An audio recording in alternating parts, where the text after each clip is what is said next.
Daiki, being the ever-generous, ever-dutiful good buddy he was, carried Sasuke like a sack of potatoes over his shoulder to the infirmary. The two chunin guarding the door of it gave him odd looks, but didn't stop him. In fact, they gave him respectful bows of their heads. Probably because the pair of them were present when he was mouthing off at Danzo with the full support of Old Man Third. Finally, some respect around this joint. Once he closed the door behind him, totally not banging Sasuke's head on the doorframe as he entered. Honest, he noticed that the place was empty. The med nin on staff was out for whatever reason. Well, whatever, Daiki shrugged, picking out the nearest bed and walking over to it. Sleep tight, princess. He unceremoniously dropped the Uchiha onto the bed, his body almost bouncing right off the bed, before pulling the curtains around the bed around and hiding him from view. Then he plopped down on the chair beside the bed and kicked his feet up on the infirmary bed, crossing his arms behind his head and relaxed. He sat there relaxing for all of a half hour, before the boredom really seriously fucking got to him. This is mind-numbing. He groaned, head lolling back over the chair and looking up at the ceiling. He couldn't even train in this place. There was hardly any space with all the medical equipment, beds and shit around. Even making sure Sasuke was comfortable and covered up in the bed after dropping him on it for a laugh didn't do anything. And he couldn't even leave this place, since he was guarding Sasuke. I really need to get my hands on a gaming console or something, he groaned aloud. Looking into it, he had found that indeed game consoles did exist in this world. Not ones that measured up quite to the ones in his memories, but he had found a few portable ones, the most up-to-date one being reminiscent of a Game Boy. The problem was, they were pretty new in release, made by a company at the Crescent Moon Islands.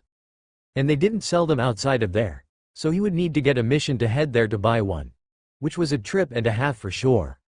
And beyond that, there wasn't even anything really interesting going on at the Crescent Moon Islands for him to pick up.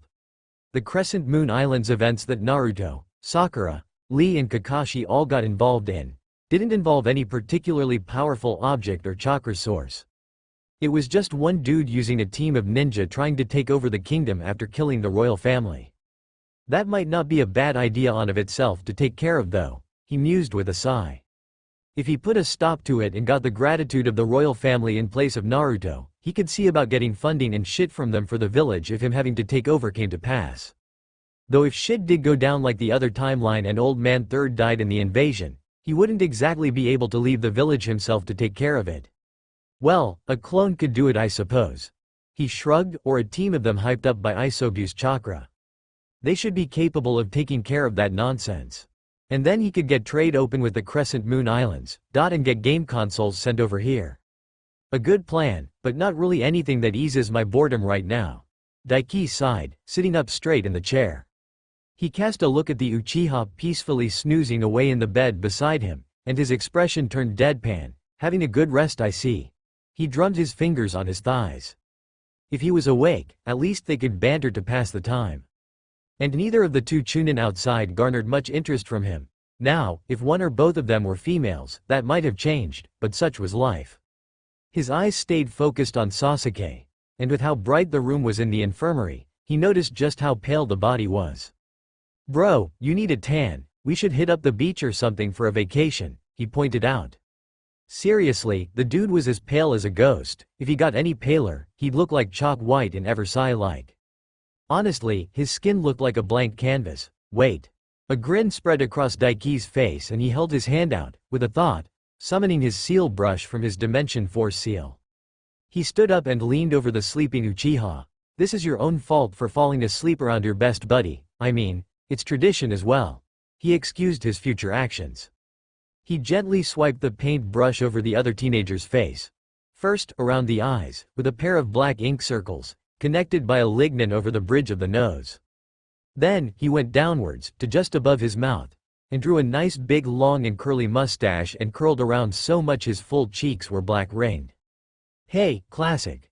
Daiki laughed to himself. Something was missing though. Oh right. Daiki's eyes lit up, his forehead was empty. He brought the brush up to his forehead and drew a nice, big long and thick inky cock, with a few little droplets of what looked like liquid shooting through the top and raining down over his eyes. Ha ha ha ha. Daiki erupted into pure amused laughter. He couldn't wait to see his face when he looked in a mirror, or even better, if someone pointed it out to him. It would be way funnier if his fangirls that always squealed about how cool he was saw him like this. But if he saw it in the mirror, he'd definitely clean it off with a Uchiha-style pout before anyone could have a laugh at him. And there was a mirror right at the entrance of this room. Which meant his plan was doomed to fail. Guess there's no helping it then. Daiki shook his head, concentrating chakra into his palm. He pressed his palm against Sasuke's head and focused, before pulling back a good 30 seconds later.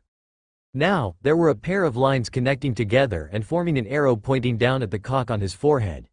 But it was mostly hidden by his hair and bangs.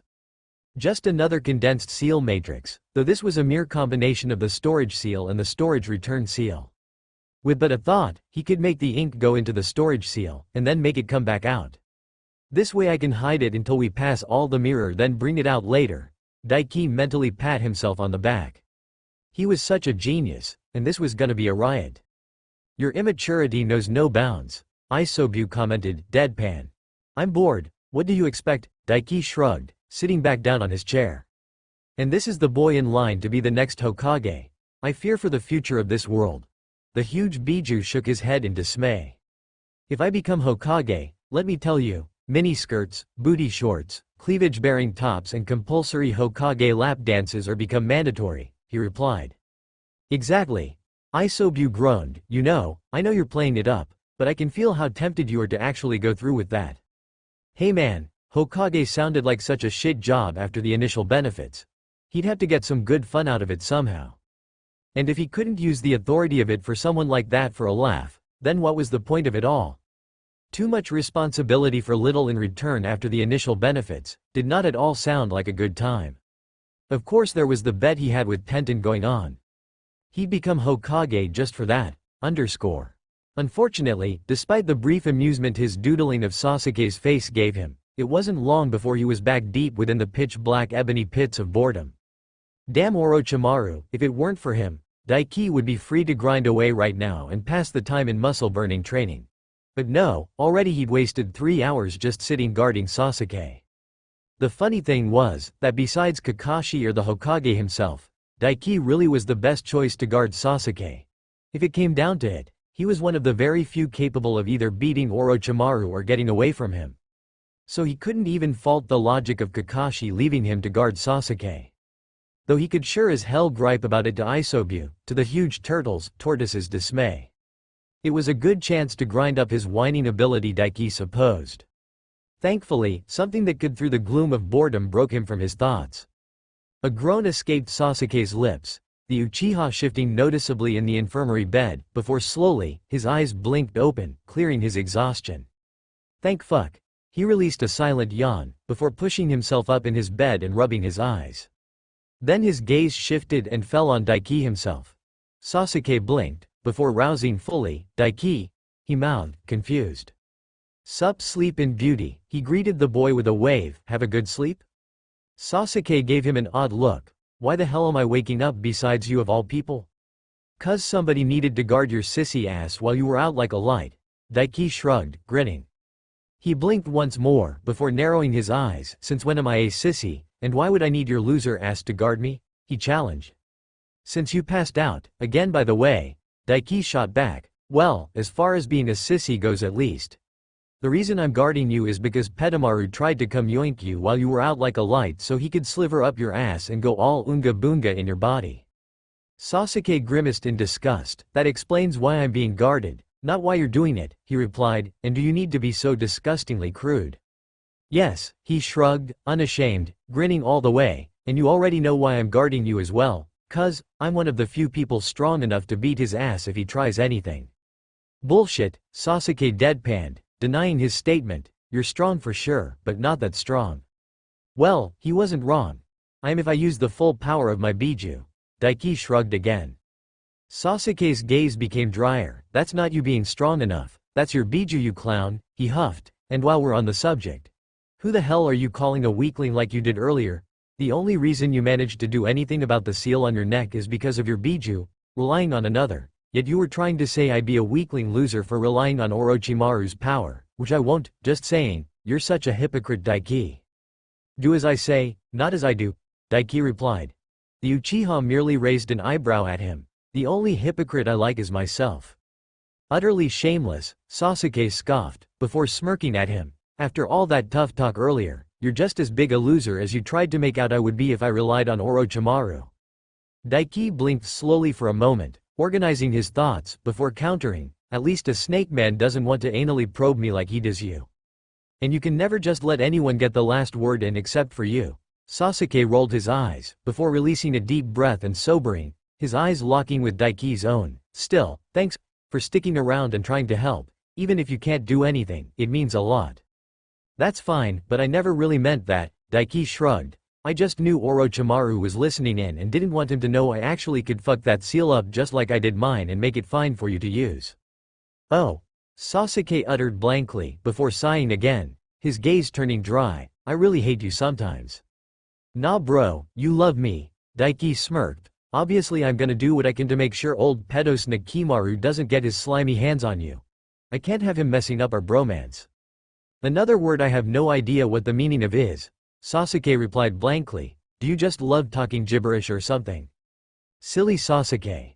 Daiki shook his head, but instead of explaining, he stood up to his feet and took a deep breath before. You ma, homie, yay y'all, know me. He broke out into song and sat down on the bed beside Sasuke, wrapping an arm around his shoulder and pulling him into a bro hug, before gesturing out widely with one arm. And if you ever need a wingman, I'd let any girl blow me. I understood none of that except for the last part. Sasuke deadpanned, pulling out of Daiki's grip, and considering you showed an interest in Sakura and Yamanaka, I don't think your standards can get any lower, so that's not really much of a sacrifice on your part. Yeah, Daiki nodded, accepting his words. Well, you're a dickhead. Literally. It was hard to take him seriously with the ink glasses, mustache and big ink dick over his forehead spurting ink jizz over his eyes. Now he was going to laugh even more at Sasuke for his cheek. Who denied a bromance? He deserved the doodles now.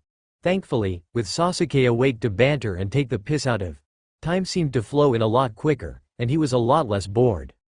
Sure, the Uchiha liked to be quiet and tried to brood as he tended to do a lot, but Daiki's boredom could not be quenched with such a thing, and as such, he spent hours annoying Sasuke. That too was a form of the grind. His ability to annoy his enemies was a vital skill. Sasuke made for a good test dummy, being the brooding stoic guy he was, so if something got to him, it would easily get to most others. And he kept that up right up until one of the chunin outside the door let them know that the next part of the exam was beginning. Finally, Sasuke groaned in relief as they made their way through the hallways, heading towards the ground floor. His face was currently bereft of any doodles, for now. Somebody's happy to get his fight on. Daiki noted with a grin at his side, arms crossed behind his head casually. No, I'm just glad I won't need to sit around and listen to your nonsense anymore, Sasuke snorted. That so? Daiki mused, grin widening. For that, he would make sure to time his little prank very well for maximum points. They arrived not long later, to find that they were the last to enter. All eyes turned to them, inspecting them. Man, even Kakashi was here before them. Talk about a brass neck. There was even a few frowns shot their way. Well now, it seemed that they held them up a bit. There were a few smiles as well, of course, specifically from Hinata. Such a good girl. Naruto was lucky Daiki was a bro, and it wasn't bro-like for him to pursue Hinata. Sasuke ignored them, as was customary for the broody teen. Daiki, on the other hand, just grinned. They made their way over to the gathering of genin, taking position at the back of the crowd. Daiki specifically stood beside Tenten, since she and her team were at the very back. Yo! He greeted her. Tenten was one of the ones that had been frowning at him. She gave him a dry look, before turning her nose up at him and looking back towards the Hokage, who stood in front of a pair of giant rock sculpture arms formed into the seal of reconciliation. Behind him were multiple Jonin and Chunin, the staff of the tower, alongside the Jonin sensei for all the teams who passed. The only non-leaf sensei being Baki standing away at the back. Hey, must be awkward. She's still mad at me. He laughed inwardly. She wasn't happy at all. She had to put on that little simpering fangirl-esque fake personality and hype him up to get him to heal Lee. Though he felt more like she was putting more effort up into acting like that to him rather than was actually mad at him now. Congratulations to all of you. Anko's voice broke him from his thoughts and he looked to the front to see her taking position beside the Hokage, on passing the second exam. She looked around the gathered genin, eyes passing over each and every single one of them. She only paused, and briefly at that when she met his eyes. He winked. She had no reaction and her eyes continued on. So that's Guy-sensei's eternal rival, Kakashi? Tenten murmured at his side and he looked to see the bun-haired older girl looking at Kakashi admiringly. He definitely has Guy-sense beat out on looks and cool factor at least. Kakashi has a tiny penis, like minuscule. Even babies have bigger ones half the time. Daiki helpfully informed her. Kakashi visibly twitched and his head turned from where he was blandly staring forward to look into Daiki's eyes with his own singular revealed eye. It narrowed at him. Daiki stuck the finger up. Kakashi flashed the finger back at him for a split second before it was hidden away again. Tenten turned to him then and gave him an odd look. And you know that how? She asked. I've been on a few missions with him, Daiki shrugged. He got drunk on our way back one time. Started bawling like a little girl about how he was still a virgin at his age, and the closest he ever got was third base. Barely. The chick he was with laughed at him apparently for how small his penis is and left him. He blatantly lied. Uncaringly, without any guilt. He was a shinobi after all. And Kakashi was a prick. Kakashi's eyebrow twitched noticeably. Daiki's grin grew to shit-eating proportions. Tenten sighed. So he only looks cool then, she said, sounding disappointed. He's just as big a weirdo as Guy-sensei. It was good that Tenten was so used to Guy, that this was so easy for her to believe. Weirder even, Daiki nodded. He walks around reading smut constantly to get his rocks off because he's a super hyper virgin. He's given up ever getting laid. A tragic guy really. I mean it is a bit weird, but more sad to be honest, Tenten grimaced. I still think Guy-sensei is weirder than that. You don't deal with him and his quirks like me on a daily basis. He noticed Sasuke was looking at him from his peripheral vision, looking completely weirded out, before glancing at Kakashi, giving the man a pitiful look. -100 respect. Hopefully he let Naruto and Sakura know about that little tidbit the next time he annoyed his team. And then Naruto being a loud mouth and Sakura being a bit of a gossip with Ino, would get it spread around the entirety of the leaf. Get fucked Kakashi. If you say so, Daiki shrugged at the bun-haired girl's words. So, I see you're talking to me again. I'm still mad at you. She replied flatly. It was just a joke, he pointed out. A humiliating joke, she responded. Only Neji was privy to it, but that's enough. He's been giving me odd looks. Probably jealous that you acted that way for me and not him, Daiki assured her. Tenten snorted. Somehow I doubt that, she noted dryly. Even taking him out of the equation, it was still humiliating. I have my pride as a kunoichi, you know? And I know for a fact if you got your pride hurt you'd start punching and ask questions later. Well, she wasn't wrong. She pouted at him then. You're such a bully. Cute. I kinda am, he agreed, before laughing lightly. Alright. How about I make it up to you? And well, let me say first, you're a tough one of the best here. I don't think any less of you or anything for that little act. Actually I was impressed with your acting skills. He complimented her. Well, that's good to know I guess. Her lips almost quirked upwards, before she smothered the smile that wanted to emerge. And how will you go about making it up to me?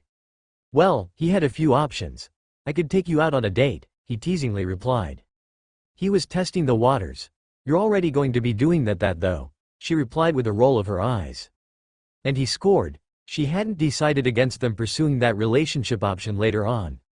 Good.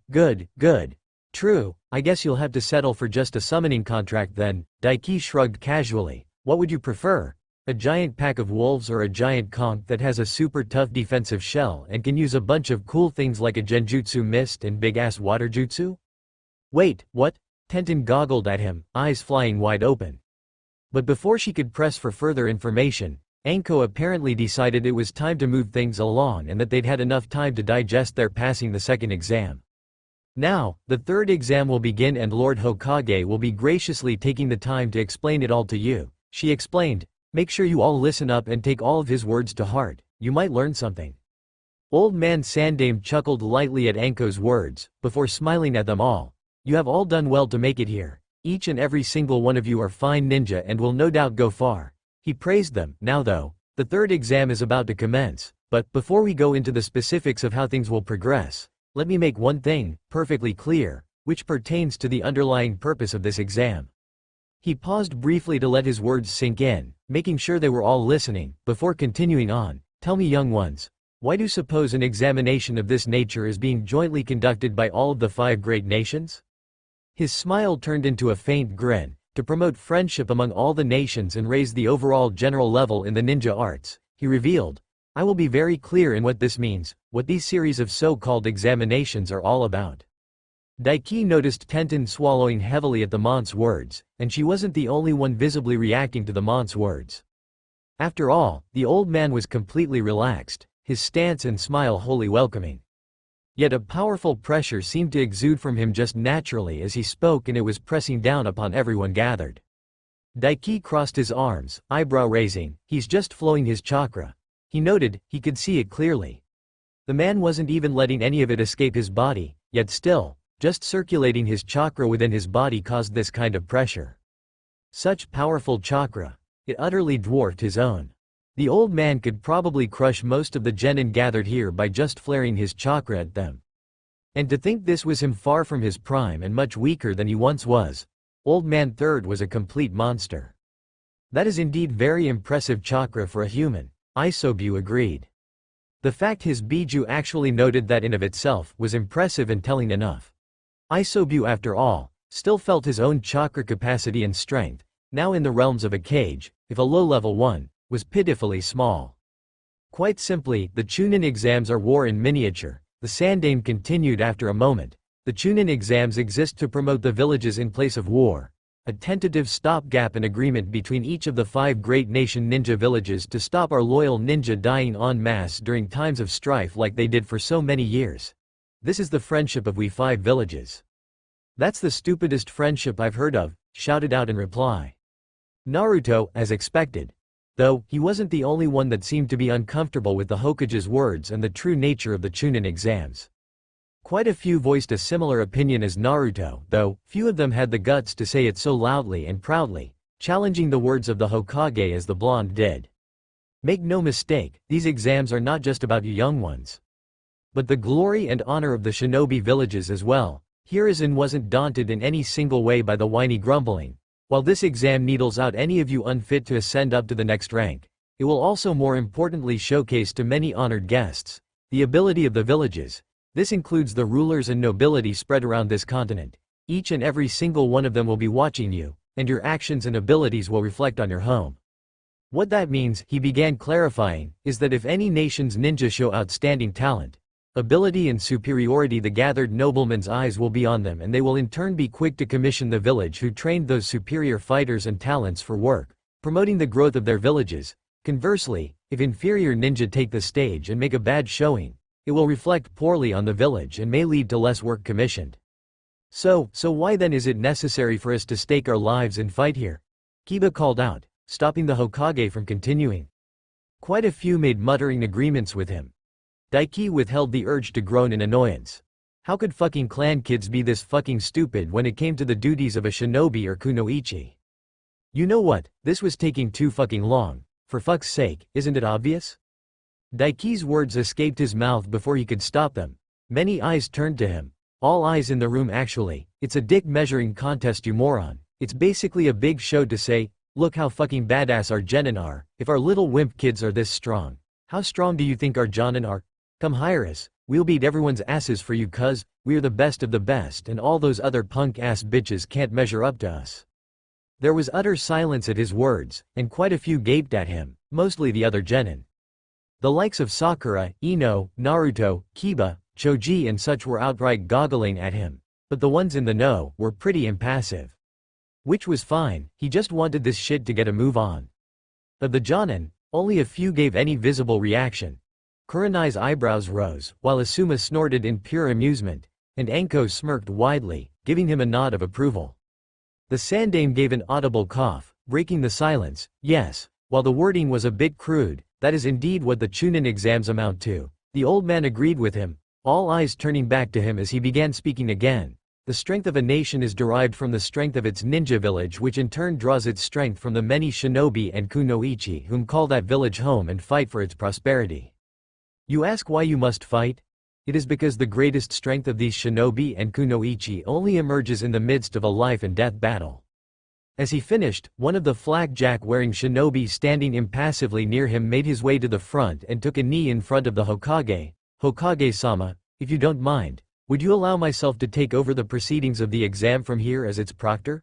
Gekko Hayate asked. "Very well," Sarutobi nodded, "you may proceed, Hayate-kun."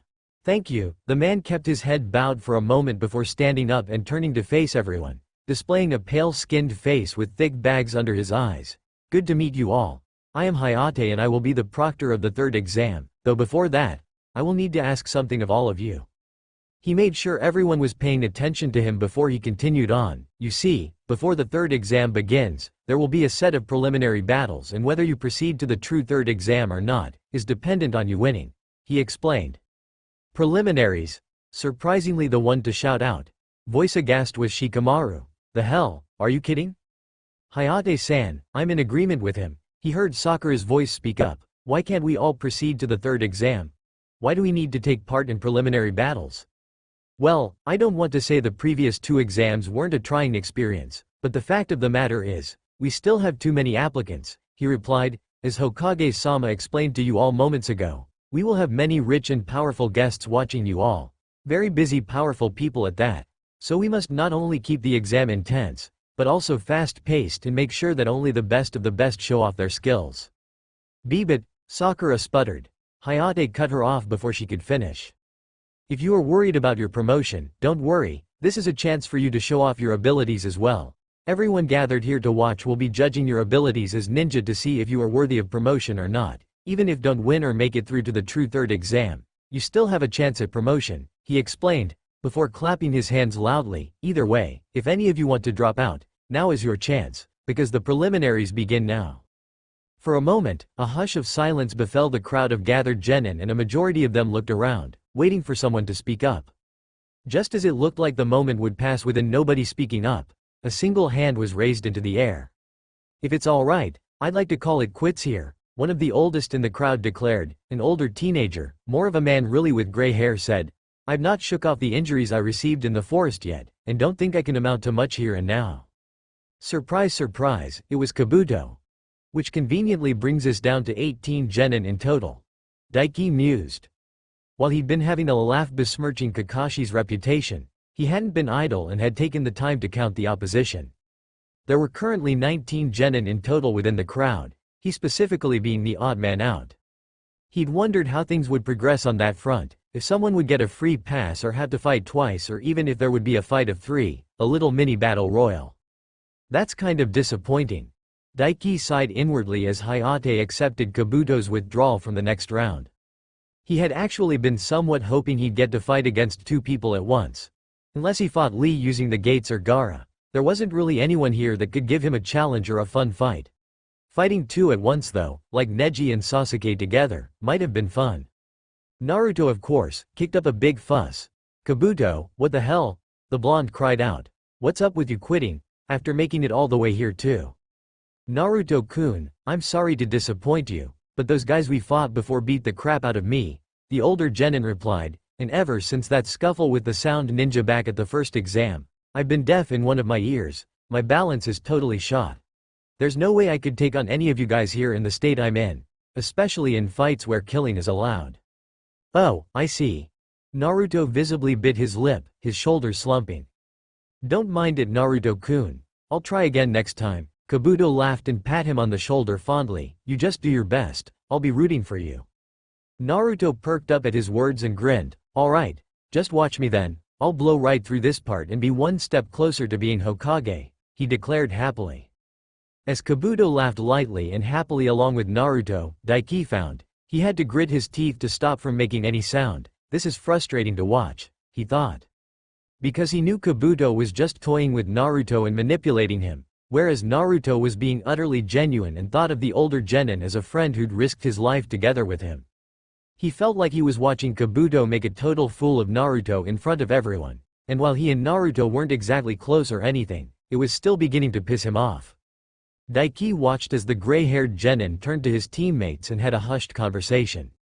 Even now though, Kabuto was fully on guard. He wasn't showing his mouth to anyone. He positioned himself so that his face was partially blocked by his teammates and his arms.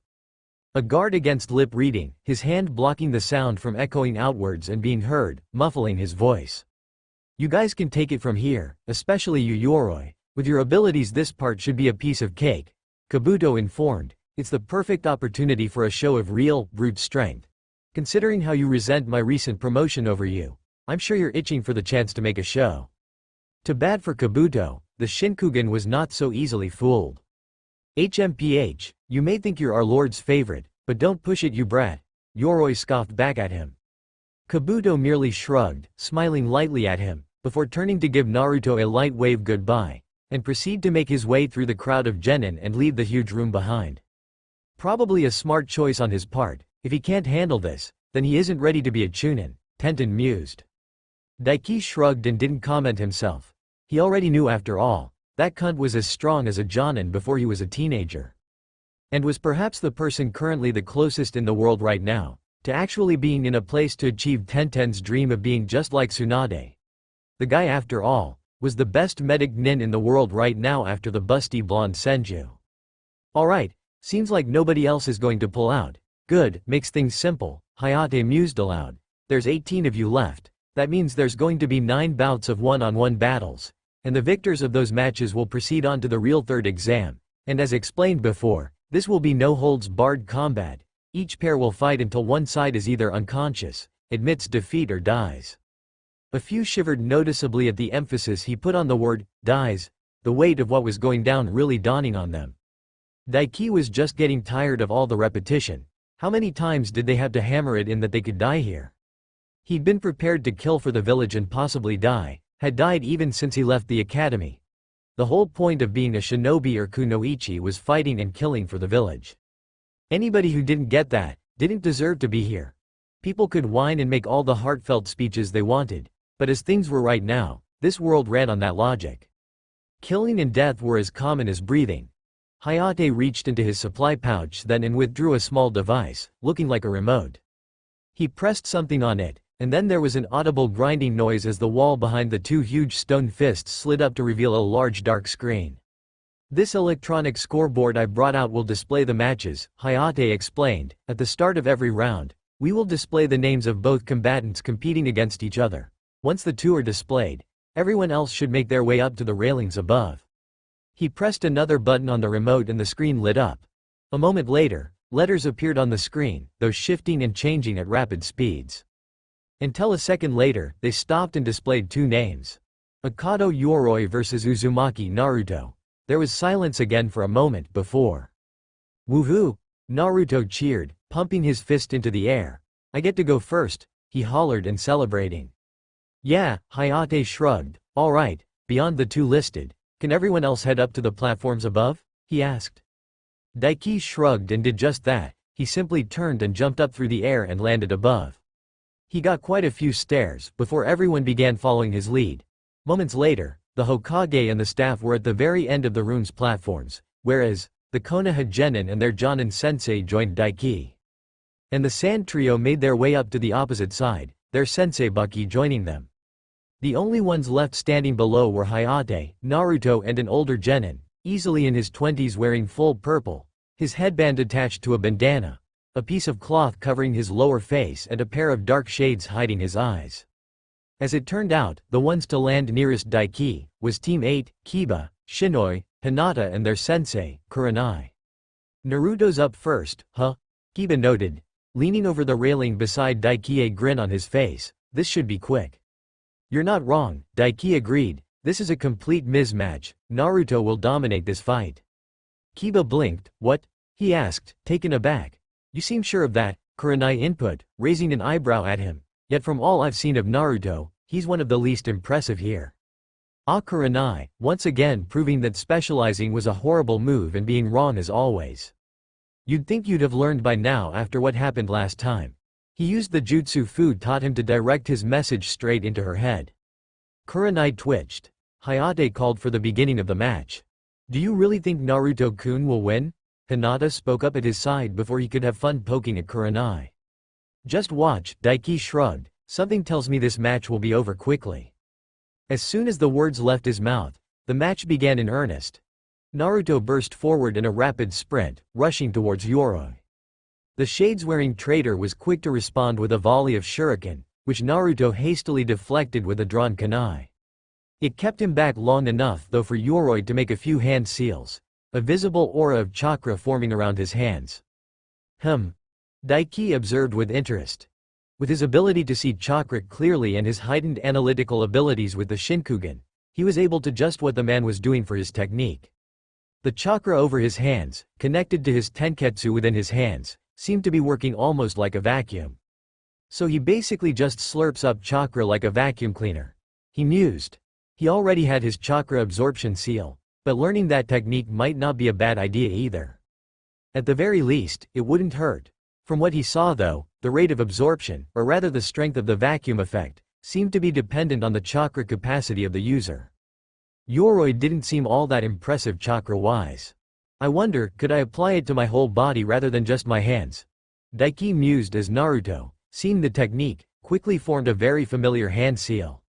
A split moment later, a huge puff of smoke erupted around him. Before he burst out of it, 4 more Narutos rushing beside him.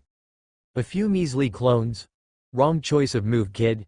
Yoroi barked a laugh and rushed forward to meet Naruto and his clones. 2 clones reached him first and Yoroi narrowly slid between a pair of punches aimed for each side of his face, his palms touching the shoulders of the clones. Only for nothing to happen. Yoroi paused in shock. What's with this stupid amount of chakra? He gaped. He obviously expected the clones to dispel from having the chakra drained. And to his credit, if it were really any normal person, the amount of chakra drained even from those light touches would have fucked the clones over. Too bad he was up against the worst matchup for a chakra absorber. The 2 clones didn't miss their chance and grasped his arms, locking him tight in place. And thus he was unable to dodge as the other 2 clones reached him. One went low, sliding forward and kicking his ankles from beneath him, while the other uppercut the man in the chin, at the same time the clones holding him let go. He went straight up, a grunt of pain erupting from his mouth. The real Naruto came in quick for the finish, jumping off the clone that landed the uppercut. He shot up into the air just slightly above Yoroi and clasped both hands together. Then he brought them down in a powerful hammer blow. Yoroi shot down like a bullet, slamming into the ground hard enough to crater it and just lay there, not a sound coming from him. He was completely unconscious from that quick 3-part combo. Akado Yoroi is unable to continue. Uzumaki Naruto is the winner, Hayate declared after a moment. Silence. Oh yeah. Naruto pumped his fist into the air and cheered as his clones erupted into smoke and dispelled. He wasn't at all bothered by the silence and the various people now gaping. What the hell, Kiba goggled. Told you. Daiki shrugged, shooting a smirk back at Kurenai. Her eyebrow twitched in annoyance. Woo, way to go Naruto, Sakura cheered loudly. Yeah woo. Naruto pumped both hands into the air, displaying peace signs with both, a smug smile on his face. First match and first win, I'm the man. He probably would have stayed there celebrating if not for Hayate ushering him up above and Medic Nin carrying a stretcher appearing in a shunshin to carry away Yoroi. Naruto-kun has come a long way, Hinata noted, a pleased smile on her face as she watched him ascend up the stairs. The blonde cockily swaggered his way over to Team 7, walking right past Team 8 and Daiki. He only paused briefly to grin at Daiki challengingly before continuing on. What? Daiki blinked. Shouldn't Hinata have tried to give him some medicinal cream right about now?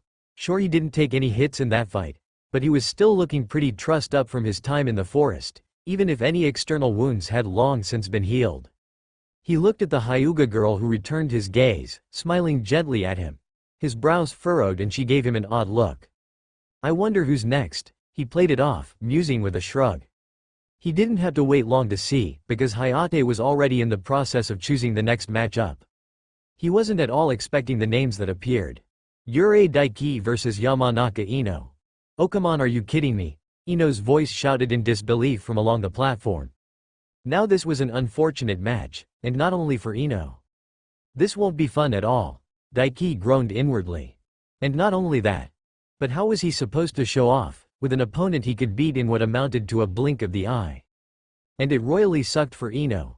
He was literally her worst matchup possible. Oh well, nothing for it. He mused with a shrug, before hopping down. Nobody wished him luck. Not even Hinata, because nobody thought he'd need it, he was sure. While it was a bit disappointing for him, for Ino, as she made her way down, trudging her way down more like, it seemed more as if she was headed towards the gallows. Poor girl. There was a massive grimace on her pretty face as she took her position in front of him and her shoulders were slumped. This seriously isn't fair. The blonde pouted. At least you have the courage to actually face me, Daiki replied. There wasn't really much he could do here to console her. They both knew how this would end. It's impressive on of itself you have the guts to stand against the strongest guy here after all. I am pretty great, she agreed, her frown twitching into a brief smile, before she sighed. No way I can beat somebody stronger than Sasuke-kun though.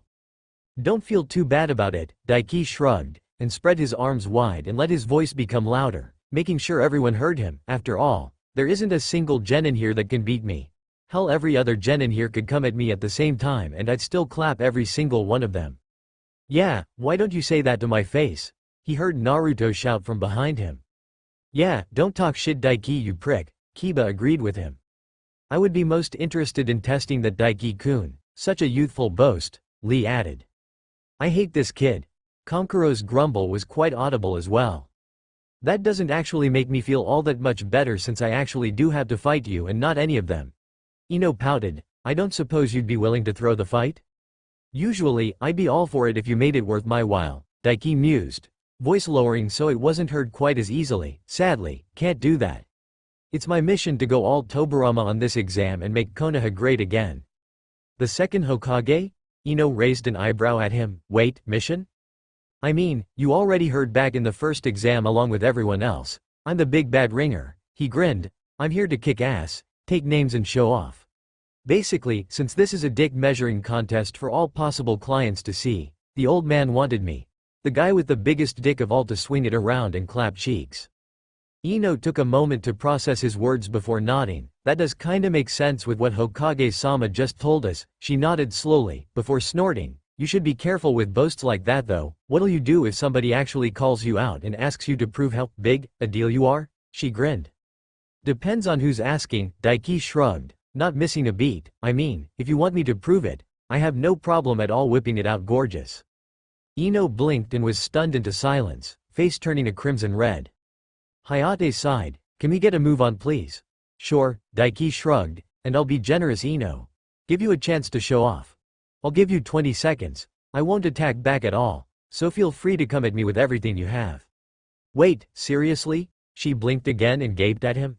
Seriously serious, he nodded. I mean, you earned your spot here. It wouldn't be kosher if you didn't get the chance to prove your mettle and show if you're chunin material just because you're up against a guy that can slap around jonin like little brats. Ino bit her lip. Usually, I'd be insulted at this, but I saw how easily you dismantled that rain guy. This fight would be over an instant if you didn't, she grudgingly accepted. She had her pride as well after all. Alright, enough of this. Hayate groaned and promptly declared the beginning of the match. Daiki crossed his arms and smirked.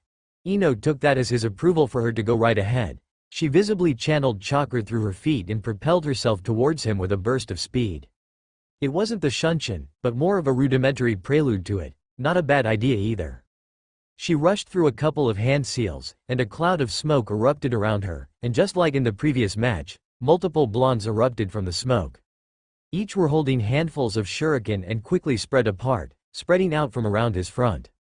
Each let loose, slinging 10 shuriken each towards him. A hail of 50 shuriken shot towards him. Only 10 of them were actually real though. The barrage of 10 coming from his far left, Ino had switched her positions with one of her illusionary clones to try and throw him off. A decent use of the Academy clone jutsu. Too bad he could see straight through them.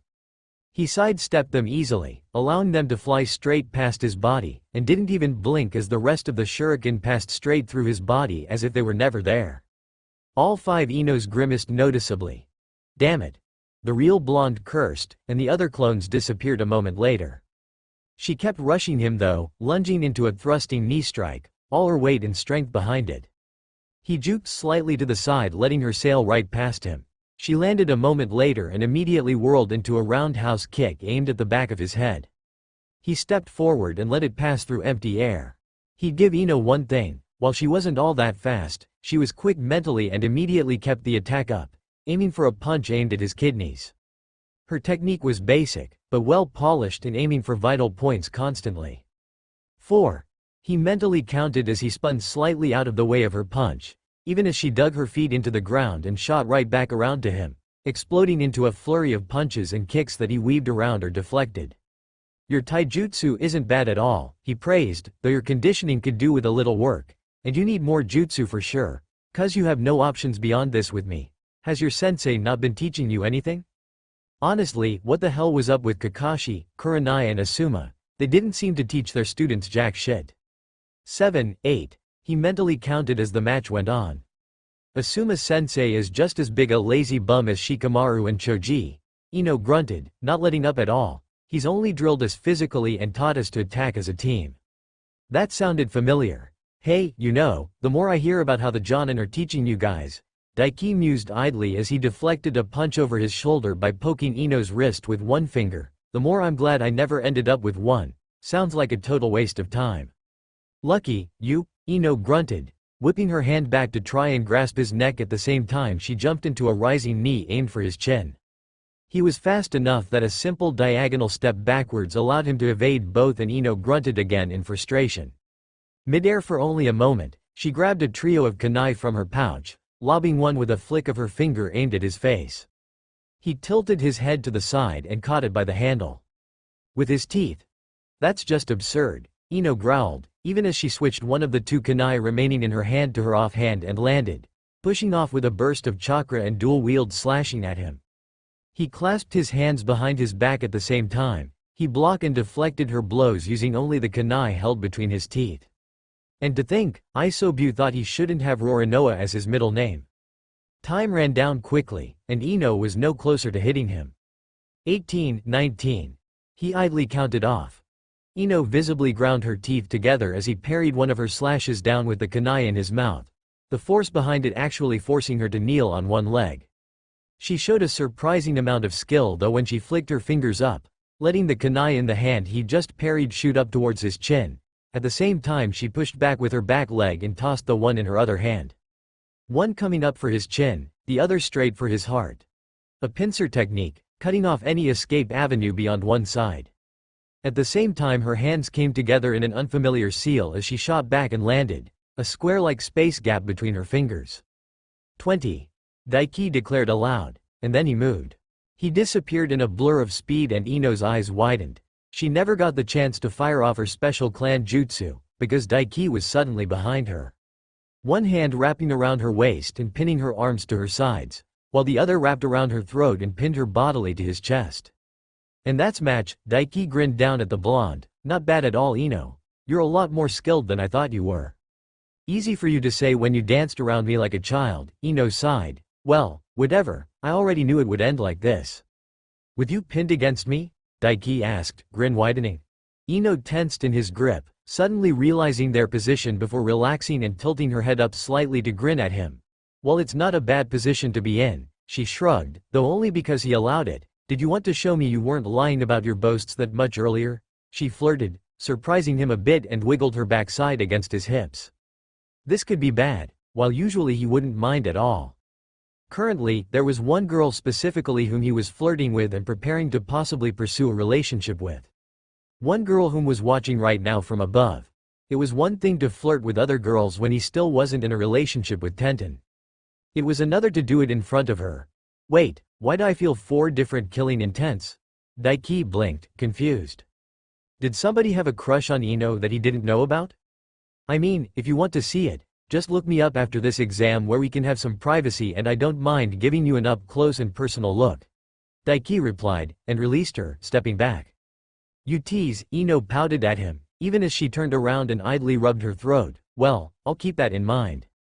With that said, the blonde turned to Hayate who was watching them dryly, his gaze completely unimpressed. So yeah, Proctor guy, I give up, surrender and all that, she declared. Hayate deadpanned, before slowly lifting his hand into the air. Yamanaka Ino has surrendered. The winner is Yurei Daiki. Please quickly vacate the arena so we can choose the next match participants, he said, voice completely monotone. He looked completely done with life. As the match ended, Ino visible shuddered. Man, is it cold in here or what? I just had this shiver go up my spine. The blonde rubbed her hands together. Daiki shrugged at the blonde girl's words and took his leave, making his way back up to the railing above. As he did though and made to walk back to his spot, he passed by Guy and his team, and a certain bun-haired girl wasn't very content to let him just go by. Tenten grabbed his arm and pulled him in beside her. As she did, he thought he saw Hinata narrow her eyes in his direction. Really? Tenten questioned him, gaze dry. The hell was with the flirting? Animal magnetism? Daiki replied with a shrug and grin. It was more flirting with him after all. Then I might just need to muzzle you, she deadpanned. Ouch. Daiki winced, but before he could reply, a hand clapped him over the shoulder. That was a most youthful match, Daiki-kun. He looked over his shoulder to see Lee grinning at him brightly, though I am quite keen to test that boast of yours from earlier. Fine with me, he grinned back at the older boy. Just make sure you pass these prelims, I'll happily fight you in the real third exam and show you why I'm the strongest guy there is. Yosh! Lee pumped his fist. I will strive to do so. If I cannot defeat my opponent and make it to the third exam, I will run 5,000 laps around Konoha and on my hands. That's the spirit, Lee. Guy cheered him on. Neji, leaning over the railing, snorted. Such childish boasting, the Hyuga said. Mere words with nothing to back it up. Somebody's a little salty he isn't the strongest Konoha genin anymore. Daiki shrugged. It's alright, Neji, I don't think any less of you. It's only natural to be jealous of someone as awesome as me. The Hyuga merely snorted derisively and didn't reply again. Somebody would really need to do something about that guy. Assuming Naruto didn't do it, Daiki supposed he wouldn't mind kicking his fate-loving ass around. Neji was a good ally to have after all, once he got that stick pulled out of his ass about fate. And well, Daiki was pretty sure he could get rid of the cage-bird seal, plus he was in line to be Hokage so he could force the issue of abolishing it. He wouldn't stand for any of his citizens being slaves. If the Hyuga wanted slaves, they should just go hunt some rockhumpers. You really need to learn to stop running your mouth, Tenten sighed. It's not like you're not strong, crazy strong and skilled for a rookie, but Neji's a genius, you know. I'm a genius 4, which is 40,000 times better than a regular genius. Daiki replied without missing a beat. Tenten gave a slow blink before shrugging, okay. She apparently knew a losing battle when she saw one. He wasn't quite sure he liked that though, she clearly didn't believe him. I'm stronger, faster, more durable, no more jutsu, he shrugged and pointed out. On top of that, the gentle fist doesn't work on me. Don't go assuming just because you play with Hinata-sama and Hanabi-sama, that you've seen the true power of the gentle fist. Neji snorted derisively once again, not even turning around to look at him. The difference between my taijutsu and theirs is as vast as the distance between heaven and earth. Ooh, how testy. Being more skilled at it doesn't change what it does, and what it does has no effect on me, buddy, Daiki shrugged. But I'll happily prove to you how much stronger I am once we fight in the third exam, assuming you don't get your ass kicked. Your words mean nothing. Fate has already decreed that I shall be the victor. Neji replied simply and said nothing more. What a boring guy. He didn't get the chance to say anything else though, because Hayate apparently decided it was time to get a move on. And the huge screen began to rapidly cycle through names. Before landing on two surprising names, Daiki blinked. Huh. Temari versus Tenten. Maybe fate really did exist? Huh, guess I'm up. Tenten grinned eagerly, punching a fist into her palm. She had no idea that besides himself and Gaara, Temari was the worst possible matchup for her here. Gonna wish me luck? She asked him, grin widening. Good luck, he replied, giving her a half smile. If you win, I'll give you a present. Is it a lap dance? Tenten asked impishly, raising an eyebrow at him challengingly. If you want, but I don't quite have hips like yours, he involuntarily grinned. Well, I'll hold you to that then. She laughed, walking past him on her way down to the arena below, but as she did, she whipped her hand out and smacked him on the ass. He blinked owlishly. Tenten, both Lee and Guy goggled at her actions in shock. Her grin turning massive, Tenten continued on her way down, even as killing intent spiked in the room to almost massive degrees. Moments later, the bun-haired girl was down in the arena, standing opposite of the blonde Tsunaku no Ichi, who had quite the venomous look in her usually lovely teal-green eyes. Her venomous gaze flickered up to meet his eyes for a moment, before looking back at Tenten, lips pulling back nearly into a snarl.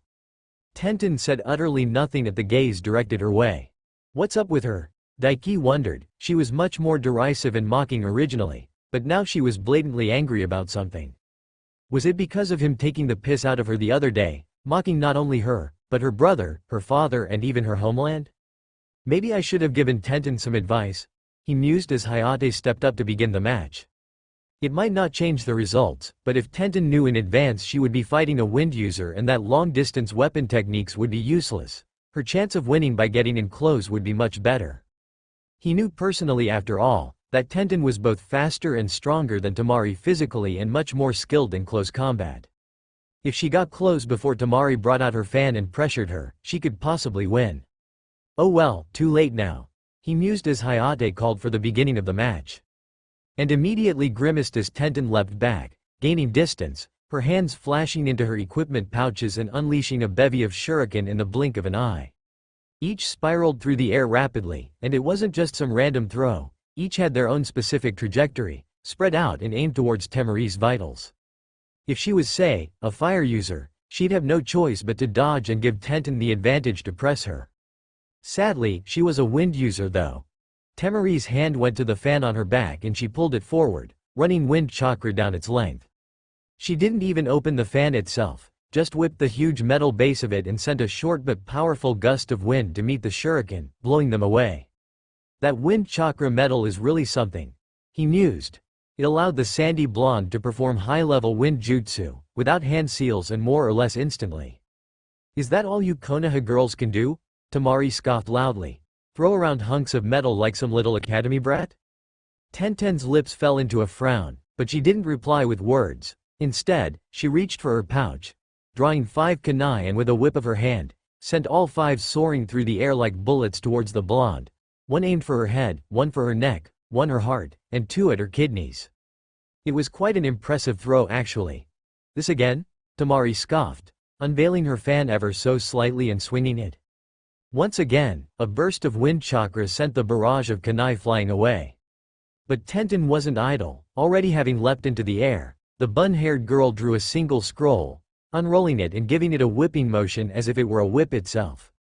Daiki saw her chakra spreading through the scroll itself, going through each and every single storage seal inscribed on the scroll. There was a burst of smoke, and a split moment later, dozens of different weapons rained down from above down towards the blonde. Swords, spears, sickles, scythes, axes, kunai, shuriken and more. And with their trajectory, they didn't just go for Temari's front, but as they fell, spread out so they were coming towards her from each angle. HMPH, Temari opened her fan a bit more and spun, unleashing another, though much larger burst of wind chakra that spiraled around her form and blew away all of Tenten's weapons once again. It was almost comically unfair how badly Tenten's skill set matched up against Temari. But such was the life of a ninja. Unfairness galore. If one couldn't overcome a bad matchup, they were destined to fail and die during their missions at some point, usually quite early in life. TCH. Tenten clicked her tongue as she landed. Done already? Temari taunted, slamming the butt of her fan into the ground and leaning on it casually, tauntingly. Not quite. Tenten replied. No, you are. Temari denied, the blonde heaving her fan up before whipping it around, the 2 moons on it displayed proudly, wind style, wind cutter jutsu. From the fan, a compressed torrent of slicing winds were released, roaring through the air towards Tenten. Just before they hit her though, the bun-haired girl launched herself into the air, a pair of scrolls pulled from her equipment pouches. The wind tore through her previous position, leaving great gouges in the ground.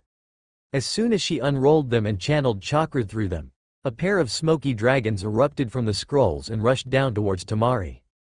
Or so it seemed. Rather, they slammed into the ground on each side of her and burst into a great cloud of smoke, obscuring both of the girls from view. Though Daiki could see them both easily with his eyes. Temari wasted no time in whipping her fan out, blowing the great cloud of smoke away. But it was enough. Tenten was already in motion. She spun like spinning top midair, rapidly rotating, and a moment later, a massive barrage of weapons launched down towards Temari. It was just like her previous attack. Only, the scale was vastly different. Where before it was multiple dozens, this time, it was multiple hundreds of different weapons that rained down like a metal shower of death towards the blonde. For a split moment, Temari's eyes widened in panic, before she regained control and unwound her fan properly. It's over. Daiki clicked his tongue. Wind style. Raging gale wall. Temari swung her fan. All 3 moons on it blazing proudly with chakra. A massive churning gale erupted from the blonde's fan, and despite the massive scale of amount of weapons aimed at her, they were blown away completely. I'm still not done yet, Tenten roared as she fell towards the ground. She pulled her hands back and Daiki blinked as he saw chakra shining with his eyes. Chakra strings, not ninja wire? She whipped both hands out, all of the weapons lifting into the air and rushing towards Temari. It wasn't some full-on charge of weapons though, not something so straightforward. They spread out, coming at the blonde from all directions, from 360 degrees, aiming at every part of her body from her feet and ankles to her legs, stomach, chest, heart, neck and head. And the speed of the weapons shooting through the air was much greater than before. This is new. Daiki blinked, surprised. Everything had been going more or less the same as the other timeline, until now. She was using chakra strings. Not just a few, but literal hundreds of them at once. Daiki could see each and every single one of them spreading out from Tenten's fingertips, branching out like a glowing spider web. Chakra strings varied. For instance, Konkuro needed to use a full hand to use just a single puppet, but controlling one puppet was vastly harder than just controlling the movement of a single weapon. While Tenten was using a vast amount of chakra strings, not a single one even came close to a fraction of the control of a true puppet user. She didn't need that kind of ability for controlling weapons though, which was why she was currently able to use so many. But when did Tenten get so good with chakra strings? Daiki wondered, even as Temari sent out a quick burst of wind to blow the weapons away and immediately backpedaled, getting distance as Tenten landed and whipped her hands again, sending the weapons back after her before they even hit the ground. Was it because of him helping her with her chakra control? That was the only difference with her that came to mind here. And beyond that, that's some amount of chakra she's using. He whistled lightly. Out of all the genin gathered here, beyond himself, Naruto and Gaara, Tenten definitely had the most chakra. Actually, she probably had more chakra than Kurenai if he wasn't wrong. Temari was a flurry of movement, ducking beneath her fan as a shield, spinning an unleashing burst of wind and on the retreat constantly. Sweat was already beginning to pool on her forehead and the blonde's eyes were beginning to shine with panic. The constant harrowing of the weapons and their speed left her little time at all to use a powerful enough jutsu to regain the advantage. And in fact, if she didn't have such a powerful wind chakra metal weapon to rely on, and had to use hand seals for her jutsu like most, she would have already lost. It wasn't Temari's skill here that was letting her keep up, it was her weapon. It just went to show, in a battle between equals, it would be those with the better equipment that had the advantage. Still, it had become more of a battle of attrition. Would Temari be able to defend long enough for Tenten to run out of chakra? That question was answered only partially. Tenten faltered for just a moment, the sheer amount of chakra she was using visible to him in how quite a few of her chakra strings flickered out, the weapons at the end of them clattering to the ground. And it was enough for Temari to gain a foothold. She slammed the butt of her fan into the ground, wind style, protective wind barrier. A churning barrier of wind erupted from the ground and formed a spherical barrier around the blonde, bouncing away the weapons Tenten continued on with. The barrier flickered away almost immediately after. This is it, Tenten declared, drawing her hands up and thrusting them down, sending all the weapons, still hundreds strong, towards the blonde. The blonde who had used the split few moments of being protected by her wind barrier to raise her fan up above her hand. Yeah, it is. The blonde agreed. Wind style. Great task of the dragon. A powerful gale wind sparked into existence up above, and a moment later, a huge, massive even, glowing green tornado of wind erupted and roared down like a churning dragon. Just before the weapons would have gave Temari the same outfit as a hedgehog, the massive wind jutsu shot down, enveloping the bun-haired girl, and almost immediately, the chakra strings flickered out and the weapons clattered to the ground uselessly. He heard Tenten scream in pain only for a moment, before her voice was drowned out by the roaring hurricane. That's some jutsu. Daiki grimaced, definitely an A-rank jutsu if he wasn't wrong. Though even with her fan enhancing her ability and making wind jutsu cost much less chakra to use. Temari could only hold it up for a short period of time. The blonde slumped to her knees, panting deeply, exhaustion etched on her face as she leaned against her fan. And a split moment later the huge hurricane flickered and died away. And Tenten came into view, her eyes shut and body filled with bleeding lacerations from where the wind jutsu had sliced into her body all over. She hit the ground a moment later with an audible thump, completely unconscious. While Temari panted deeply in exhaustion and kept a keen eye on her downed opponent, Tenten didn't even twitch. She was so still, Daiki might have feared that jutsu had killed her, if not for the fact he could still see her breathing, see straight through her chest to her heart and see it still pumping, if slowly. For an A-ranked jutsu in scope, the damage it dealt wasn't all that special, Daiki noted. Even with the wind chakra metal boosting her abilities, it seemed Temari still couldn't use that jutsu fully. Tenten is unable to continue. Temari is the winner, Hayate announced after a few moments of Tenten remaining still. That was his cue. Tenten-san. Lee vaulted over the railing down to the arena before and sprinted rapidly towards his downed teammate. He was still wearing his weights though, so before he even made it halfway to her, Daiki had already rushed past him and scooped the older girl up into his arms. Daiki-san? Lee skidded to a halt, blinking at him in surprise. I've got her, don't worry, he nodded to the older boy. Okay, the bull-haired shinobi looked a little lost. Better him than the medic ninja on staff really. If any complications came about, he could provide way better healing than them. And he definitely wasn't gonna let Tenten die. He made a single hand seal even with the girl in his arms. A swirl of leaves forming around his body as he disappeared with a shunshin. As he did though, he noticed Temari's eyes narrowing at him, or perhaps the girl in his arms? Instead of heading to the infirmary, where the medic ninja on staff would be around, Daiki instead headed for his provided bedroom.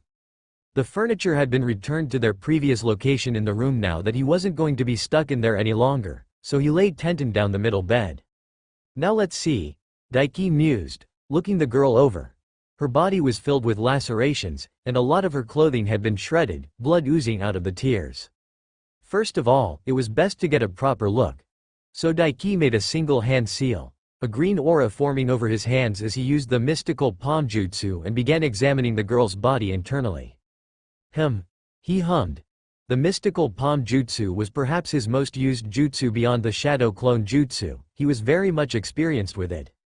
So it didn't take long at all for him to examine the older girl's internal body and feel out her injuries. It wasn't too bad. Beyond the lacerations on her skin, she had some internal bleeding to go along with it in her stomach and her ribs were broken, her left femur was heavily bruised and her left shoulder was cracked. Pretty bad, for a normal ninja at least, but nothing he couldn't heal up with his medical jutsu within a few hours.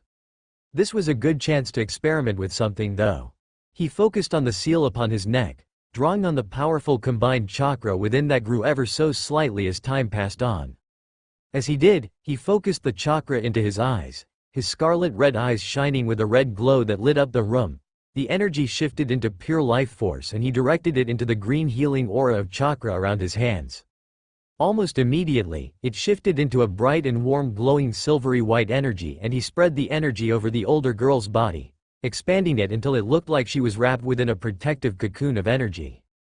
Almost immediately, the gashes and lacerations along her body began to close up before his eyes and with the mystical palm jutsu, he could feel in real time as her internal injuries and injured bones began to mend as well.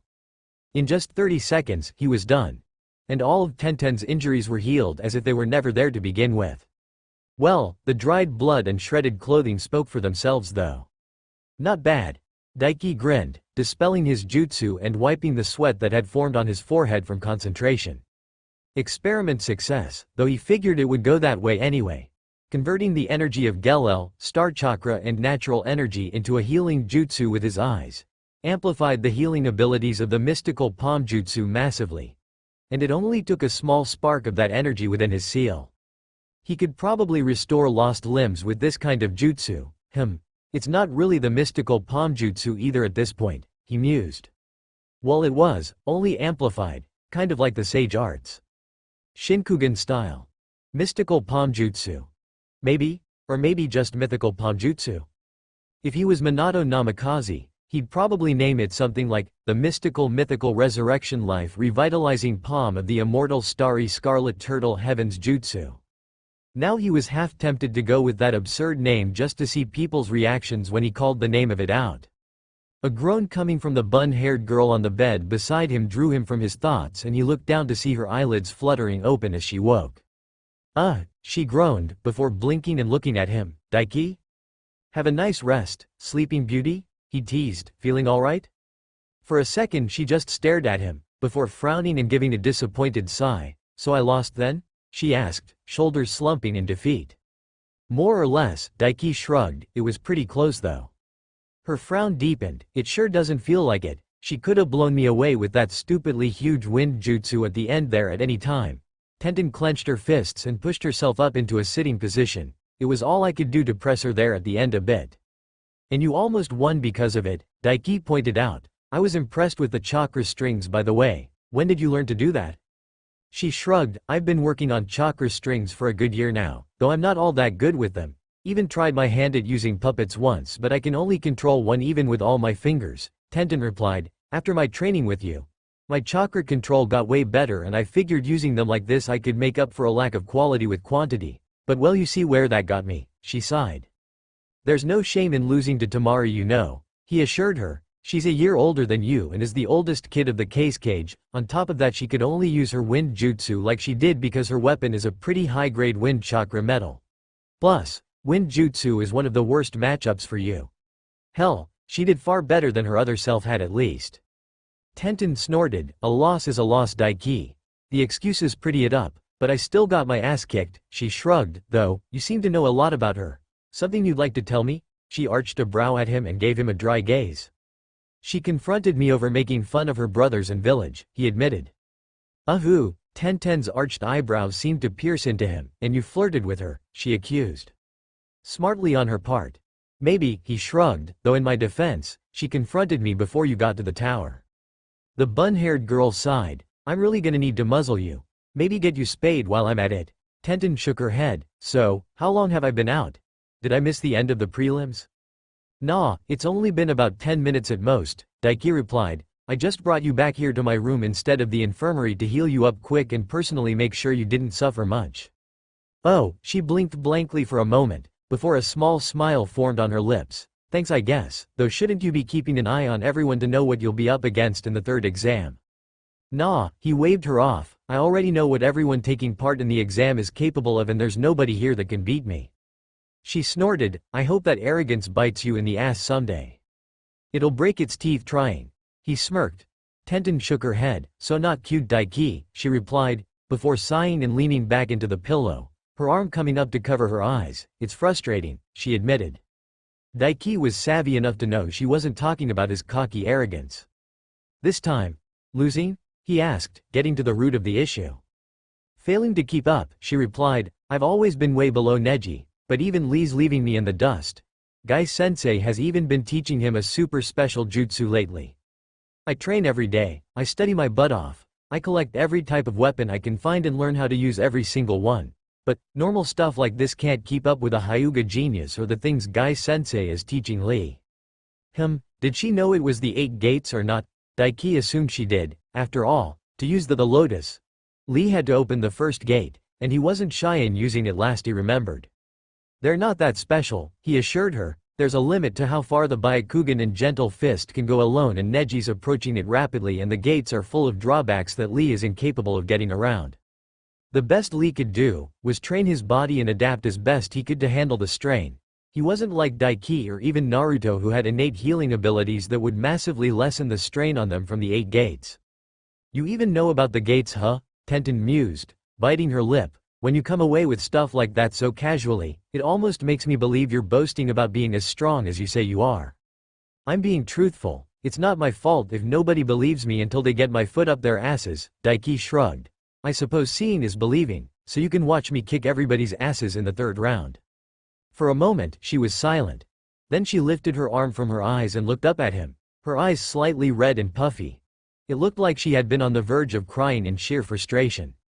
"It's understandable, young as she may be, she has put a not inconsiderable amount of time of her life into training to become strong," Isobu mused. "You are an anomaly as far as gaining strength as a human goes. You're a freak really with your obsession with grinding, but on top of that, you're a freak who cheats. Someone like her who has no special teacher or the opportunities you have, will find it a struggle to progress after reaching a point." A cheating freak, huh? Well, he wasn't wrong, but still, hurtful. Still, he did have a point. Tenten had quite large chakra reserves and she was very, very skilled at what she did. But skill only went so far in the face of raw unadulterated power. Can you help me get stronger? Tenten asked. He blinked. Huh. Okay. Daiki agreed with a shrug. Tenten stared at him. Just like that? She asked, looking quite lost. Just like that. He nodded. While he was going to be pursuing a possible relationship with this girl and as such it would be in his best interests to make sure she didn't kick the bucket on missions, there was also something else. Tenten had trained with more or less every type of weapon, to the point where she was basically a master of almost every type of weapon, or at least every type of general weapon shape. On top of that, she in the future would have went on to be able to use the tools of the Sage of Six Paths, be better with them even than the Gold and Silver Brothers, or Darui. The skill was there, the potential was there and the drive was there. If he helped power her up, she would be a great help in the future. Honestly, out of all the Konoha 12 as they were called in the other timeline, besides Naruto and Sasuke, Tenten was probably the easiest of them all for him to help reach S-class tier. Especially with what he had sitting in his Dimension Force seal gathering dust. Well, not really since there wasn't any dust in there, but the point remained. I kind of expected to have to plead with you a bit or something, maybe bribe you, Tenten pointed out slowly. I mean, you still can, it might make me help you even more, he pointed out with a grin. I'm partial to lap dances, I know, she cut him off giving him a dry look. You're an idiot, you know that? I know you are, but what am I? Daiki retorted, grin widening at his epic retort.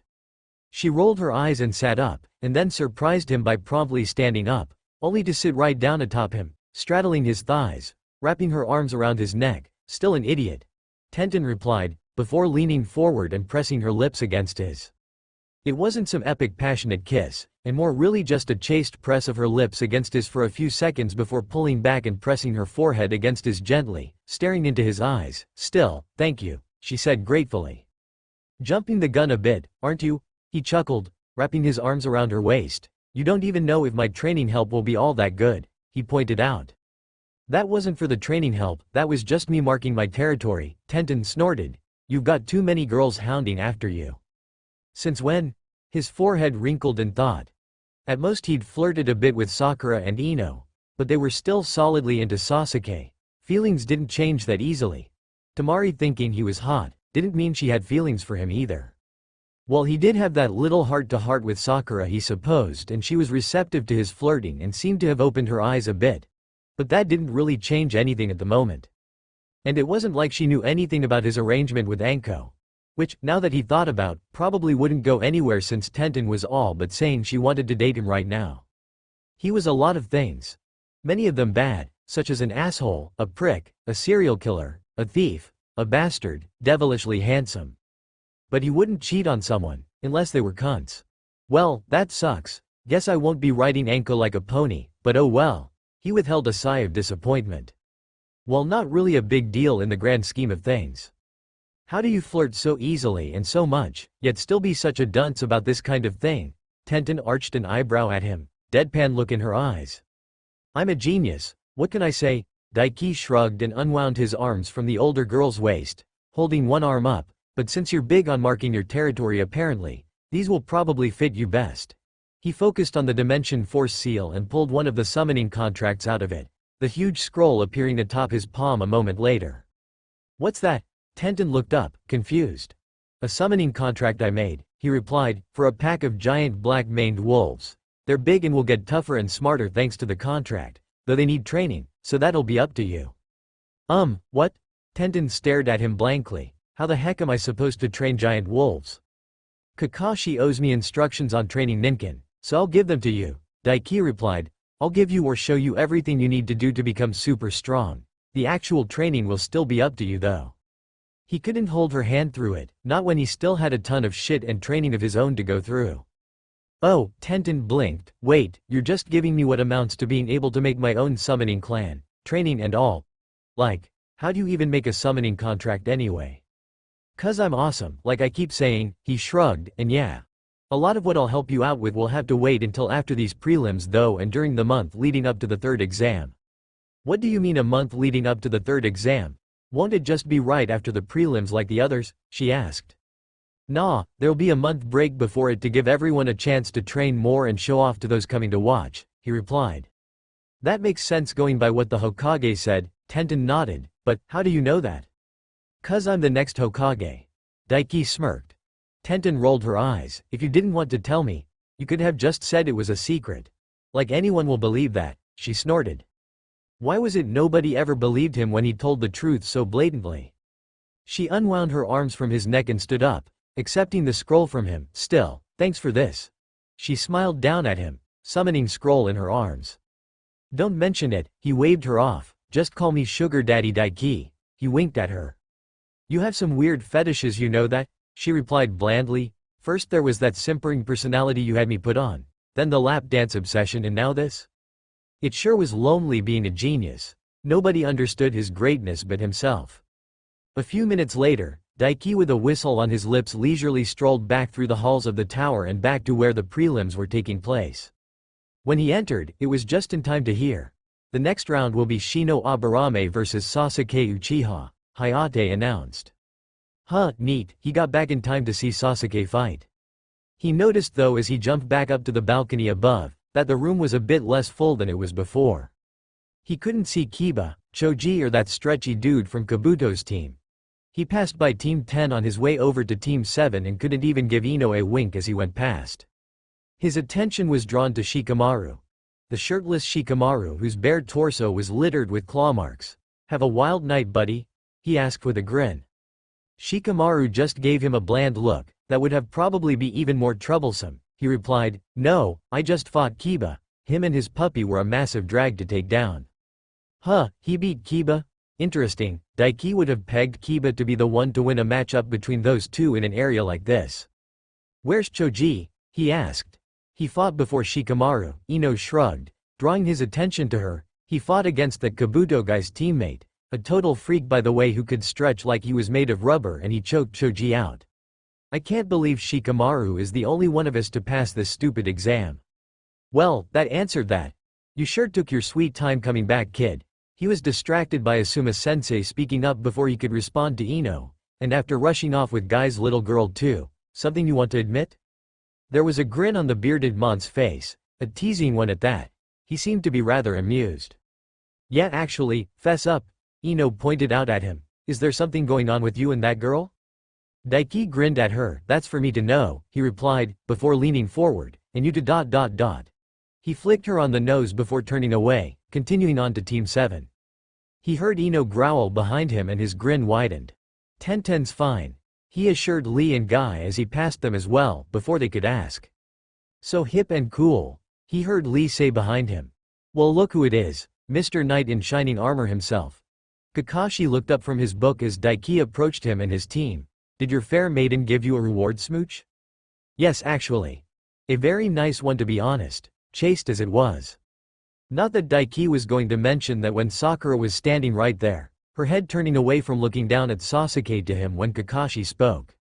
Just because you're a virgin, Kakashi, doesn't mean you get to live vicariously through me, Daiki responded idly.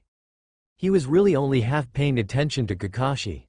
The rest of his attention was focused on the arena below, specifically on the black-haired Uchiha that had paused upon his return to the massive room and looked up at him, staring him straight in the eye. They held eye contact for a few moments, before Sasuke smirked and turned away facing his opponent, Shino. You can cut the tension with a knife, Kakashi commented with a giggle. Something you want to share with the class, Daiki-kun? Kakashi-sensei. Sakura cried out, aghast. Daiki took his attention off of Sasuke and turned to look at Kakashi. He was going to give him a whopper of a glare.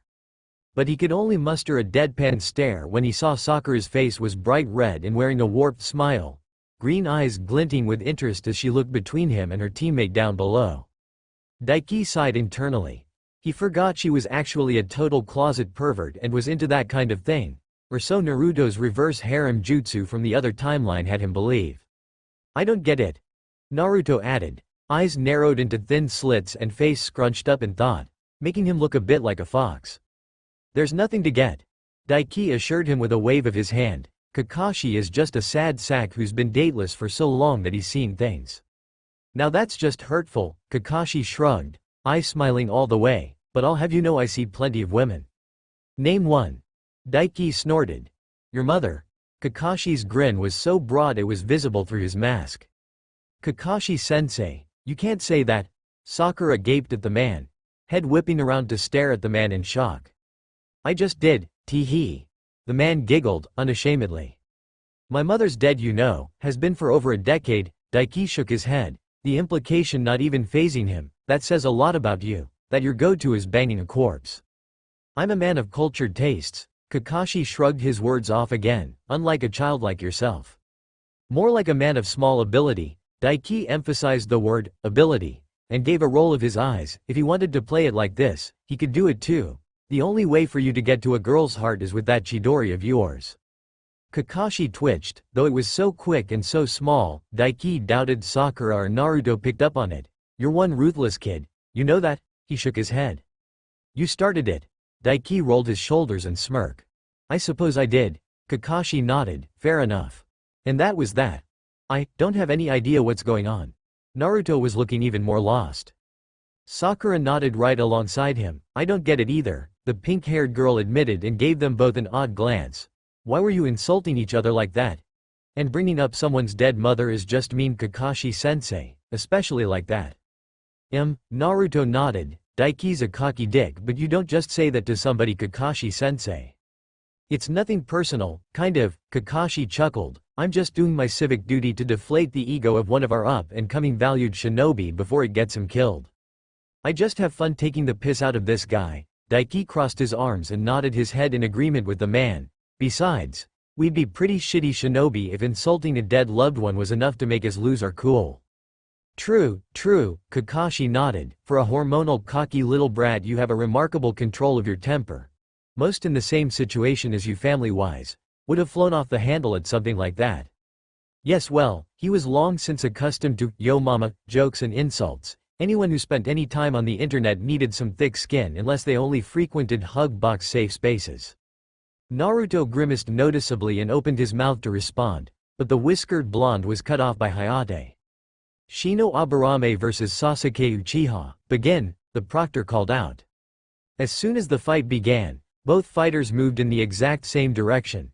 Sasuke exploded forward, chakra pushing from his feet to give him an accelerated boost, and rushed towards Shino in a blur of speed. Sasuke had learned that little trick as well? Well, not like he can copy my jutsu, so it's no wonder he doesn't know the body flicker yet. Daiki mused. Sasuke could copy his taijutsu techniques, but he couldn't copy his ninjutsu. The way the Sharingan worked was that it imitated those in the vision of it perfectly and ingrained that in the user's memory with perfect recollection, akin to photographic memory. The problem in this case was that, thanks to the Shinkugan, he could wholly mask his chakra from even the Sharingan, and as such, Sasuke was unable to copy any of the jutsu he used when they sparred. As Sasuke rushed him, Shino fled in the same direction, backpedaling backwards rapidly to get distance, though noticeably much slower than Sasuke.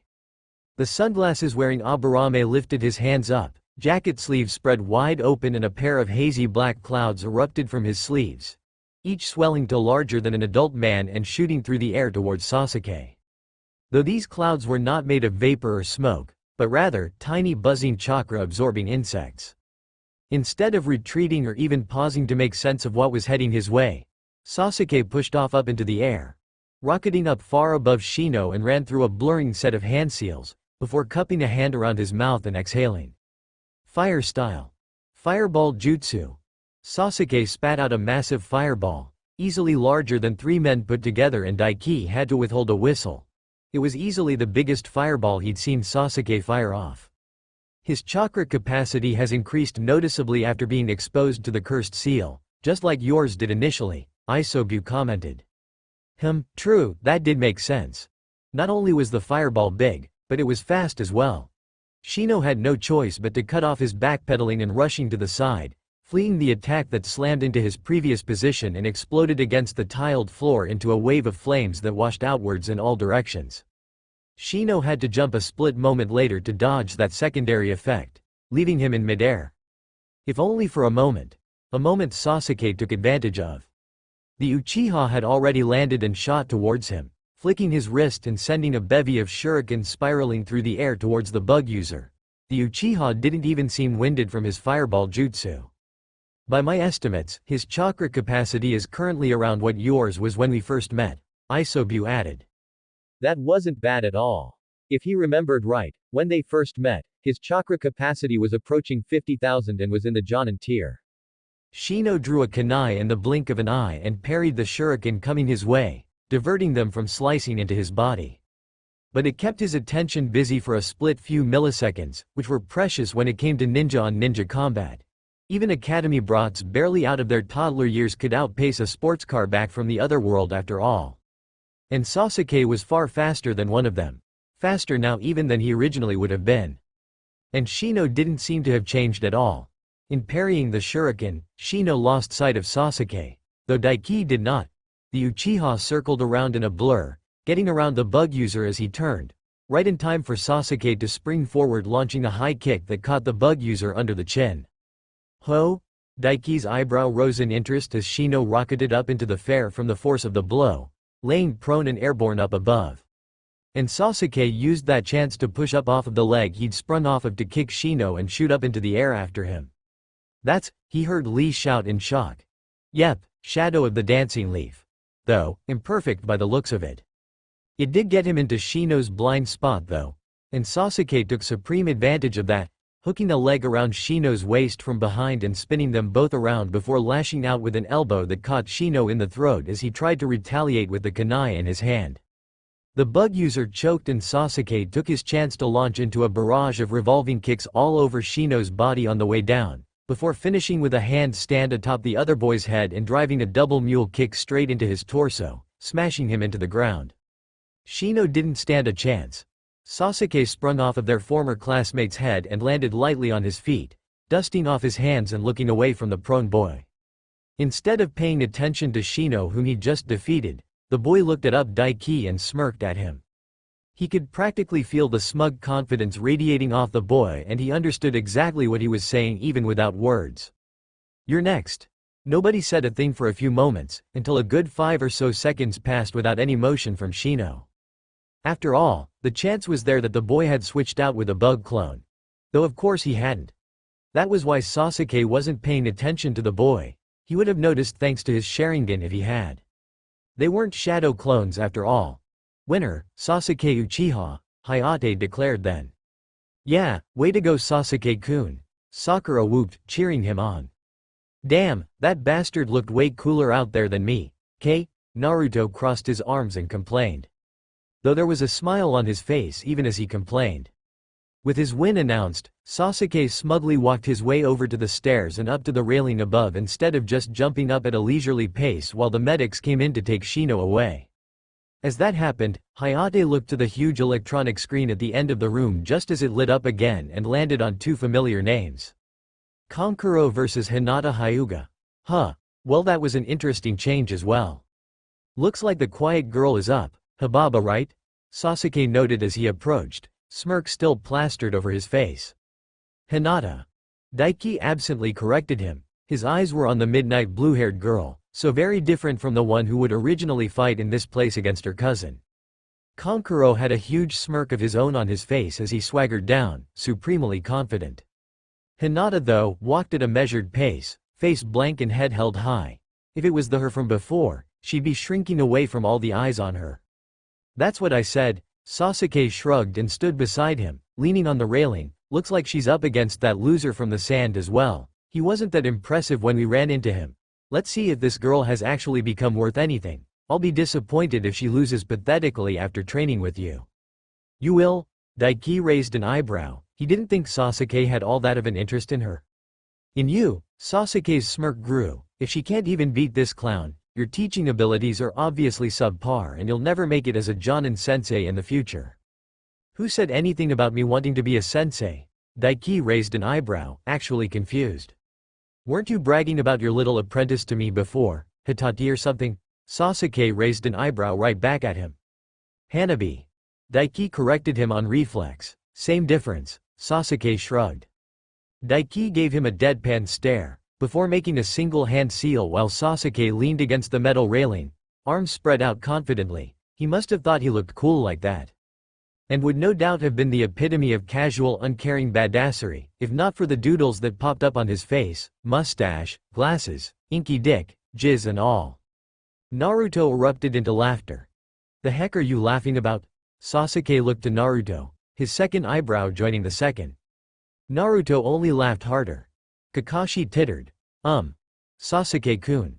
What happened to your face? Sakura tentatively brought up. Sasuke blinked. My face? He asked, lost. In response, the pink-haired girl swallowed, before reaching into her equipment pouch and bringing out a small hand mirror. And held it up for Sasuke to see his face in. Sasuke stared blankly at his doodled reflection. And stared. He kept that up for a good 5 seconds before his onyx black eyes swirled, burning into a crimson red with 2 rapidly rotating tomo in each eye. His head mechanically turned Daiki and he gave him a bloody red glare. You, he accused. That's a good look for you, Daiki smirked at him, dickhead. Sasuke's eyebrows twitched and a vein throbbed on his forehead. I'll kill you for this, he vowed. Then you woke up with your face in your cereal bowl, Daiki taunted. I swear I'm going to avenge myself on you for this, Sasuke promised, fists clenching together over the railing, tight enough he could hear the metal groaning. I'm not into dudes, sorry buddy, Daiki shot back. Forget his cute little apprentice's name, would he? You will suffer the wrath of an Uchiha for this. I hear they make a cream for that now. Wrath not rash, you prick. That day, everyone gathered got to see rare sight of Sasuke Uchiha completely losing his cool.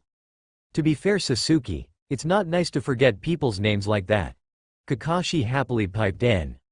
And then promptly had to duck as Sasuke launched a punch at his face, tittering all the way. All the while Naruto just laughed and laughed. The whiskered blonde laughed until tears came to his eyes, and he collapsed on his backside holding his stomach from the sheer hilarity he felt. The commotion they were making drew quite a few disgruntled or angry looks, specifically from the Sand team. Even more specifically, Temari was giving him the evil eye once again. Not that he was all that bothered with it, or anyone giving him any angry looks for that matter. Still, Hayate gave them a pointed look. Their shenanigans were causing enough of a ruckus that it was holding up the next match. So Daiki, being the ever-generous lad he was, sealed away the doodles once more. It didn't stop Sasuke from glaring at him though. Hate you, he said, leaning over the railing, facing down at the arena below, but his attention was on him, eyes glaring through his peripherals. Hate you so much. You know, they say there's a fine line between love and hate. Kakashi hummed and Daiki resisted the urge to snort as Sasuke wrinkled his nose in disgust. Still, fun as this is, what brings you to our little corner of the railing? We're standing right in the middle of it, Daiki deadpanned only for Kakashi to shrug. I'm here for my payment, remember? Oh, is that so? Kakashi mused, before reaching into his pouch and pulling out a rolled-up scroll and tossing it Daiki's way. There you go. Wait, what payment? What's in the scroll? Naruto asked as Daiki caught it. Training methods for training dogs. The Tenten shrugged, slipping it into his own pouch. That just seemed to confuse Naruto and he wasn't alone. Why? Sakura asked, eyebrows raised and giving him an odd look. I don't think how much of a dog you are factors into this kind of thing. Sasuke snorted, a smirk spreading across his face at Sakura's little dig at him. Woof woof. Daiki replied. Sakura gave him a dry look. His attention was taken by the two who had made their way downstairs while their little commotion was going on. Specifically, his eyes were on the midnight blue-haired girl, so different from her previous self who stood opposite Kankuro. Oh great, Kankuro huffed. Not only do I need to fight a brat, but a little girl at that. He commented, arms crossed casually. Hinata didn't respond at all to his words, instead she ignored him entirely and looked over her shoulder, her pale white eyes locking with Daiki's own. Kankuro audibly growled at being ignored, as if slighted. That was a good move on her part. Both Kankuro and Temari were all up on their high horse over Konoha right now and looked down on them as if they were lesser just because they weren't struggling financially like the Sand Village. Though he bet Hinata wasn't at all thinking of that. She smiled lightly his way and he smiled back, before giving her a wink and a nod. She had this. Her smile twitched up a bit more, before she turned back to face her puppet-using opponent. The white-eyed girl slid one foot back, both arms coming up, one slightly above the other, fingers pointed outwards, the beginning stance of the gentle fist. TCH. Kankuro clicked his tongue. Hayate looked between both of them, making sure they were both ready before lifting his hand and bringing it down. "Begin," he declared. As soon as declared the beginning of the match, Hinata's chakra pulsed. "Byakugan," she voiced, and he saw the telltale veins pulsing around her eyes before she promptly pushed off, rushing towards Kankuro, who stayed standing still. A smirk played across Kankuro's face as she rapidly approached him. Only, instead of attacking him straight out, Hinata jumped, flipping over his body and landing behind him before launching a rapid two-fingered strike towards the bandaged object on his back. "Hey, that little hiding trick is useless against the Byakugan," Daiki smirked. There was a grunt of pain as she made contact, before a puff of smoke overcame the bandaged object and suddenly in its place was Kankuro. Only, not quite. Hinata's fingers smashed right through with shattering sound and Kankuro's visage fell away to show the bland, pale, dull-eyed expression of a puppet beneath. Behind the puppet, the bandaged object unveiled and Kankuro jumped out, gaining distance, one hand clutching at his shoulder where Hinata's two fingers had impacted initially. "How did you know I was there?" the older boy grimaced and demanded. "It was a very convincing disguise," Hinata commented as she spun on her foot and lashed out with a roundhouse kick that caught the puppet crow in the neck and decapitated it as well, sending both head and body bouncing away. "But my Byakugan can see through solid objects," she added and rushed forward towards him. "Is that right?" Kankuro ground his teeth and began backpedaling rapidly, trying to gain distance. The fingers of his free hand twitched, chakra strings in full view for Daiki thanks to his eyes, and he saw the puppet crow that had hit the ground split apart into several different pitches, before blades erupted from the split ends of its parts and shot towards Hinata from behind. He was intending to skewer her from behind while she rushed him. Not that it would work. Hinata tilted her head, letting one of the bladed parts shoot by her head, then lashed out with a quick chop of two fingers, chakra coating the digits. She severed the chakra string, controlling it easily. "What the hell?" Kankuro gaped, eyes wide with shock. Despite his shock, he wasn't idle though and let go of his shoulder and with both hands now controlled the puppet parts, each spreading out and shooting at Hinata from all angles like bullets. She was forced to stop her pursuit of the older boy and spin out of the way of one, ducking under another, jumping the next. It almost looked like she was dancing as she wove between each of the bladed puppet parts without ever taking her gaze off of Kankuro. "How the hell are you doing this?" the boy grunted out in frustration. Chakra ignited around Hinata's fingers as she got her timing down and she moved in a spiraling spinning blur, lashing out with both arms and slicing through the chakra strings of a puppet part each time she dodged. Upon the last one, she swept her foot around to bring her back around to face Kankuro and pushed off, rushing towards him. "To quote a boy I know," Hinata replied, "Fuck you, that's how." Kankuro wasn't a physical specialist, so despite Hinata not being the fastest out there of the Konoha genin, she was still faster than him, and now with his ace in the hold taken care of, she had no reason from hesitating in rushing him. "Bitch!" Kankuro spat. Literally. Just as she was upon him, he spat out a few senbon, each point dipped in a liquid substance at point-blank range. Too bad for him though. Hinata ducked, skidding underneath them, feet grinding against the ground with chakra. "You're within my range," the girl declared. He could see them clearly with his Shinkugan, as could Hinata with her Byakugan. "Two palms," Hinata declared softly as one palm smacked into his solar plexus, while the other caught him in the chin, before she spun again and smacked his shoulders with two strikes and continued on. 4 palms, 8 palms, 16 palms, 8 trigrams, 32 palms. Hinata's hands were a blur of motion as she struck Kankuro all over his body. The last palm strike smashing into the core of his stomach and bodily lifting him up and sending him flying back a few feet to smash into the wall, where he promptly slumped to the ground unconscious. "Ho?" Daiki's eyebrows rose in interest. That was new. She could already use the 32 palms. From what he remembered, Hinata didn't actually learn that before until the time skip. She hadn't even shown that off while training with him. A recent thing, or was it something she wanted to surprise others with? It wasn't quite the 8 trigrams 64 palms or the 8 trigrams 128 palms that Neji could use already around this time, but it was progress nonetheless. Pretty good progress at that. The difference between the her of now and the her of the other timeline was like that of night and day. Unlike Sasuke, Hinata didn't take her eyes off of Kankuro. Just in case he managed to get up, she stayed in her stance, ready to keep on attacking in case he made any move. Hinata Hyuga is the winner. Hayate declared after a few seconds of the puppet user remaining limp on the ground. Only then, after being declared the winner, did Hinata relax, sliding out of her stance and letting out a noticeable sigh of relief. "When did Hinata get so strong?" Sakura commented. "You can thank this idiot for that," Sasuke snorted, jabbing a thumb at Daiki. "She's been training with this doof almost as much as me." Sakura blinked before looking at Daiki and her gaze turned dry. "That makes sense. Hinata is cute, especially with that longer hair, and I remember someone going on about how he liked longer hair as well," the pink-haired Kunoichi commented. Her gaze flickered down to her hands where the seals he placed on her for his jutsu was. "Well, the results speak for themselves." He shrugged before looking to his side, specifically where Team Guy was. Lee was clapping happily, as was Guy. His attention though was drawn to the other male member of their team. Neji had his hands gripped around the railing so hard Daiki wouldn't be surprised if the metal was warped, and he was visibly gritting his teeth angrily.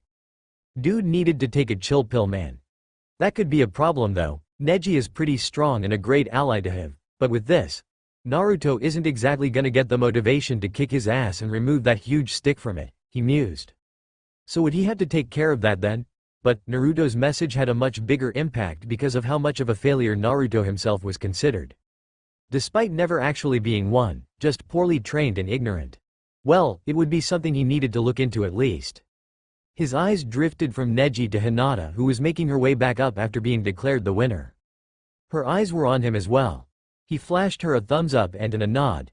He could of course talk to her in her head thanks to his eyes and the jutsu he learned from Fu, but he was leaving it for now. Better to congratulate her in private. She smiled brightly at him, cheeks darkening a bit as she made her way back to her team. Hey, guess not all of that shyness of hers had been dealt with. It was cute though when it wasn't her main trait. He looked away as she reached her team and was congratulated by Kurenai and Shino, Kiba still being in the infirmary. And he was just in time to see the huge electronic board light up once again and rapidly cycle through names before landing on 2 of the 4 left ready to fight. Sakura Haruno versus Neji Hyuga. Huh, well, she's fucked, Daiki mused. Then again, better Neji than Gaara. But she would have been better off getting Lee. Lee, while vastly stronger, would at least not hurt her too badly and would go easy on her, giving her the chance at least to display her skills. Wait. Lee. Lee and Gaara were the only 2 who hadn't fought yet. I guess some things are written in the stars, he mused. That could either be really good or really bad. If things go the way they did in the other timeline, then I should get ready to step in. Sure. Lee had a whole character growth thing with his broken limbs, and risking his life in his operation in Guy showed how amazing of a sensei he was, for Lee at least, willing to die with him if it failed. But just in case things do go wrong, I'd rather have Guy around, he thought. If it came to it, he'd heal Lee's legs himself using life force, but he'd really rather not waste any after emptying his reserves as he did before. As soon as her name appeared on the electronic board, Sakura had frozen up. She stared at her name displayed on the screen like a deer caught in headlights. Looks like it's your turn, Sakura-chan. Naruto didn't read her mood very well and thumped her on the shoulder happily. All you need to do is kick this guy's ass and all 3 of us will have made it through. Yeah, she replied dazedly, biting her lip. Kakashi didn't say a word to her, not that Daiki blamed him, while Sasuke looked at the pink-haired girl with a raised eyebrow and didn't say a word either. He was just waiting for her choice. She should have known it was coming at this point when Hinata and Kankuro got called up. It had left only 3 possible options for her opponent and prepared something at the very least. Her head turned almost mechanically and she glanced at him out of the corner of her eyes, meeting his own. She seemed to want to say something to him. What are my chances of beating this guy with that jutsu you gave me? She asked. He'd like to tell her she had a chance. Maybe give her some advice that would let her gain an advantage. Close to 0, he replied bluntly and truthfully. If you could get an actual hit on him with it, you could win. The problem is, you're nowhere near fast enough, experienced enough or skilled enough to do so right now. As much as he'd like to do that, he couldn't, because he didn't have a solution for her right in this very moment that could allow her to defeat Neji. Sakura's shoulders slumped. I see, she grimaced. Sasuke's eyebrow rose a bit higher, but that was all the reaction he gave. Naruto on the other hand. What the hell do you mean, Daiki? The blonde sputtered. Sakura-chan can totally take this guy. No she can't, Daiki denied, crossing his arms. Frankly, even if you went down there and helped her, Fought him 2-on-1 you'd still lose. No way, Naruto growled, I can take him.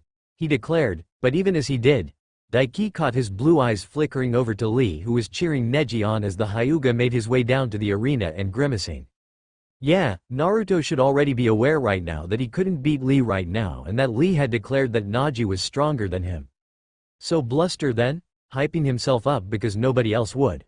Well, Daiki understood that part at least, and he'd be a bit of a hypocrite to look down on him for it. He was the exact same after all. Daiki sighed. Neji is the Hyuga's big prodigy these days.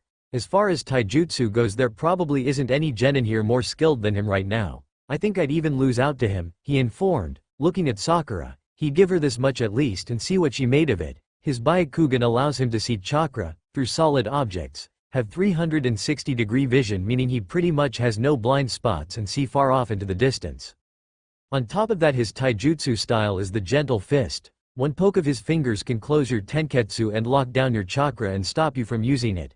On top of that, there's a good chance he probably knows the Hyuga's famous defensive jutsu, the rotation. He'll spin in a circle and unleash chakra through his tenketsu and create a rotating dome of chakra to use as a shield. Even my jutsu won't be able to break through it.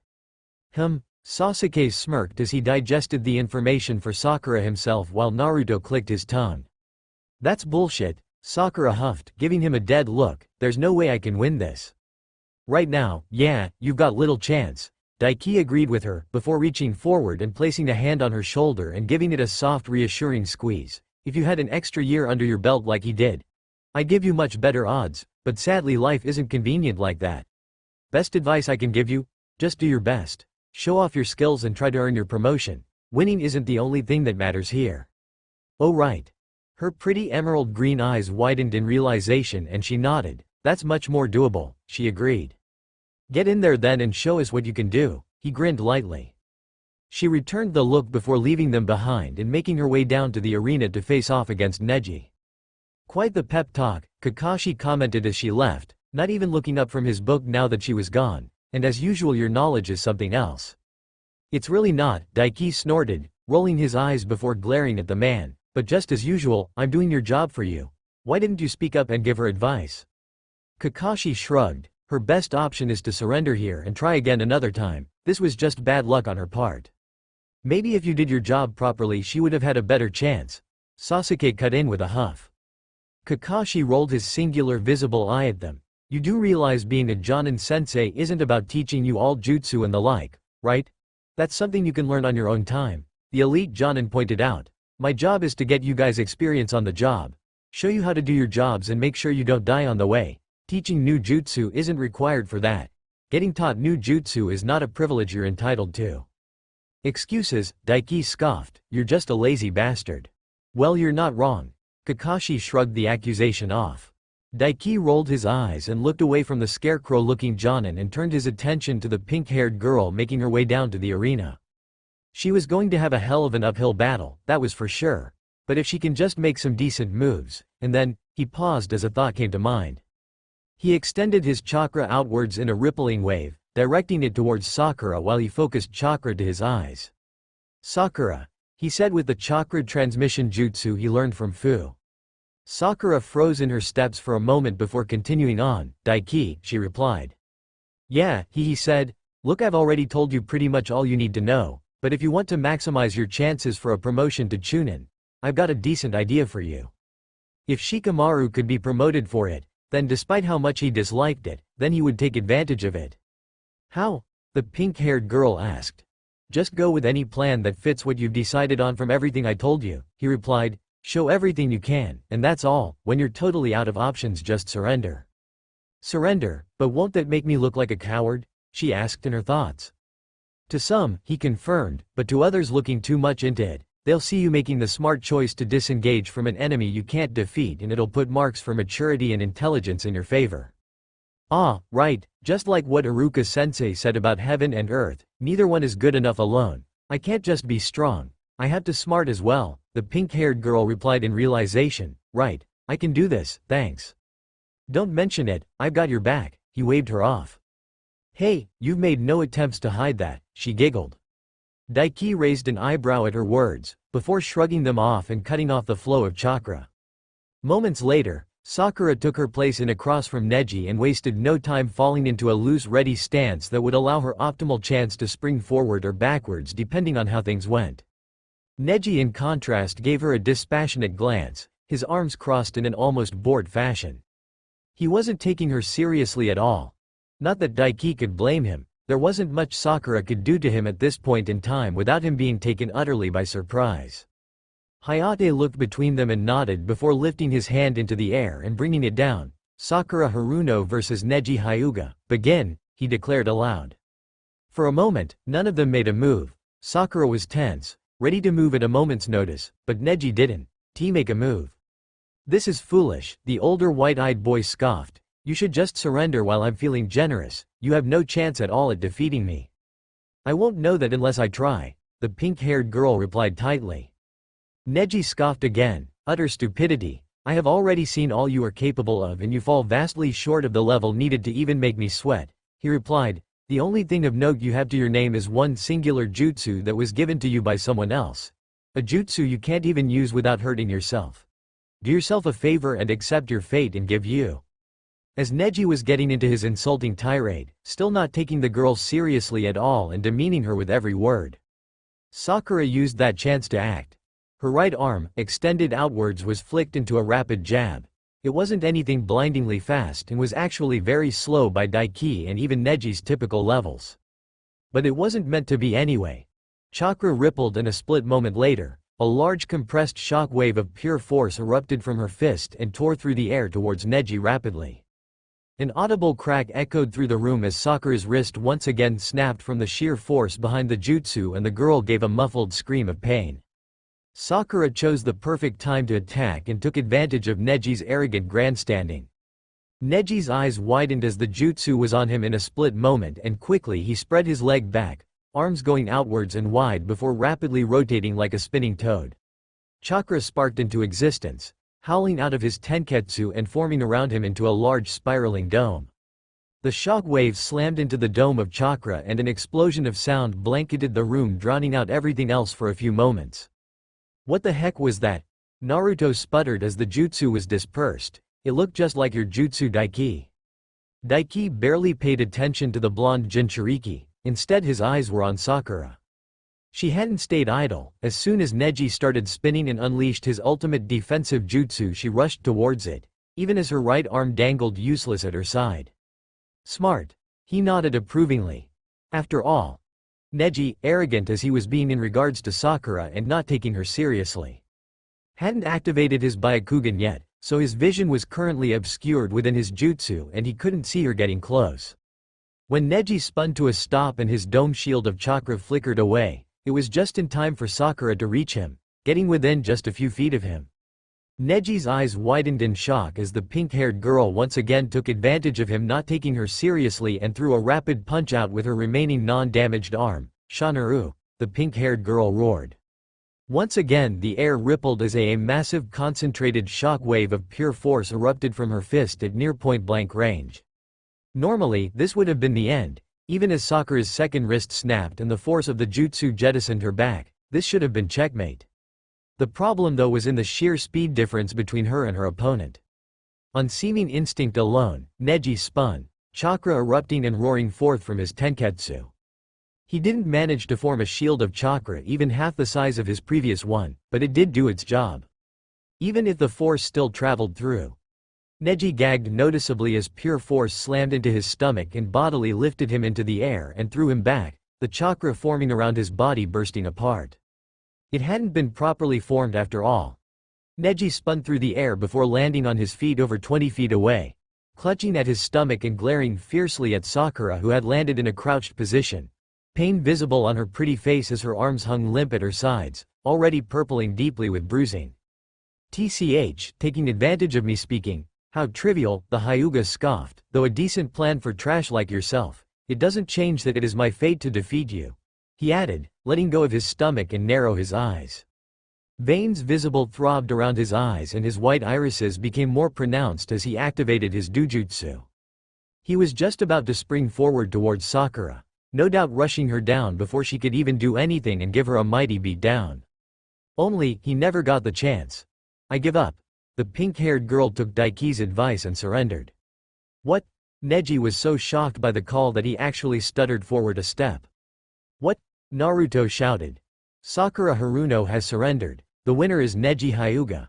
Hayate declared, before calling for the medic ninja to make their way in. While everyone was busy being shocked over what just occurred, the pink-haired girl instead looked over her shoulder and met Daiki's eyes.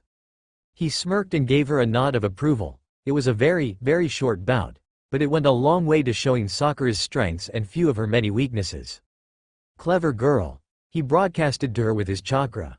The smile that splayed across her lips was almost blinding. For a moment, nobody really said anything. The most telling reaction of anyone's, though, was Neji's. The frustration on his face was plain as day, his lips pulled back halfway between a snarl and a frown. He was clearly not happy with how things turned out. Not that Daiki could blame him. He may have won, but he barely displayed anything beyond the Kaiten in that fight. He never even landed a hit before Sakura used up her cards and gave up. The pink-haired girl not only got the chance to strut her stuff a bit and show multiple traits from ruthlessness to pragmatism and of course intelligence in knowing when to retreat from a superior foe, but she also stopped Neji from showing off what he could do for the most part as well, dropping his promotion prospects. His pure white eyes followed Sakura right up until she was escorted out of the room by the medics to heal her hands. Just before she disappeared through the doors though, the pink-haired girl looked back, her emerald green eyes meeting with Daiki's own. The large happy smile on her face practically made her glow. And then she was gone, and it was time for the final match. Alright, I suppose we don't even need to use the board now, Hayate declared, looking up at all the assembled shinobi and kunoichi. The final match will be between Rock Lee and Gaara, so both of you come on down. TCH. Neji turned away from the doors Sakura had left through at the announcement, clicking his tongue. The Hyuga began making his way back up at the same time Gaara impassively began making his way down and Yosh! Lee happily cheered, bouncing on his feet and rapidly shadow boxing in place. Bandage's fists scything through the air like bullets. It is finally my turn. What a splendid time to be alive, I Shaw. Lee! Guy shouted, cutting the leotard-wearing genin off and grabbed the boy around the neck. Listen carefully, I have made quite an astute observation I feel I must share with you before you explode with the power of youth. Yes, Guy-sensei. Lee gave him his full attention. Guy nodded before looking around almost suspiciously. Your opponent, that gourd on his back, is suspicious, he not so quietly revealed. Daiki snorted as Kakashi palmed his face at his side. I mean, he's not wrong. The tan genin laughed lightly.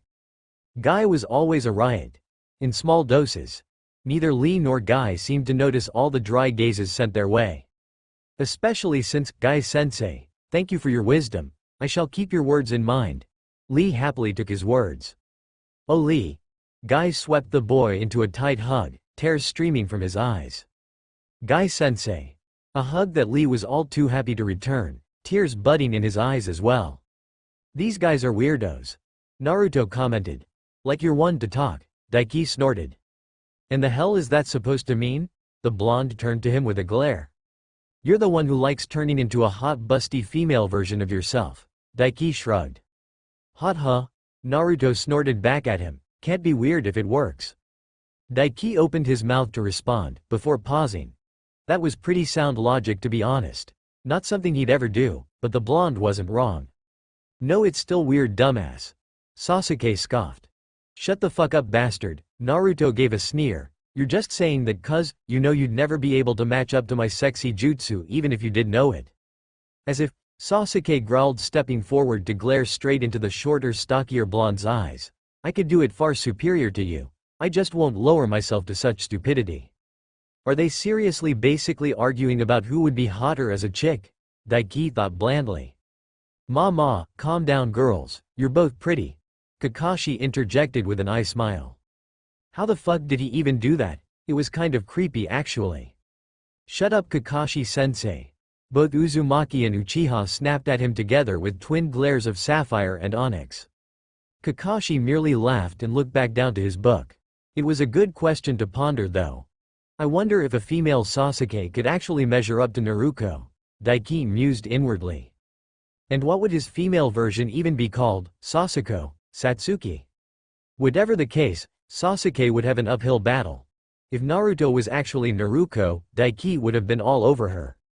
That was just how hot she was. It was almost disappointing Naruto wasn't a girl in that sense. And a weird thought to have, to be honest.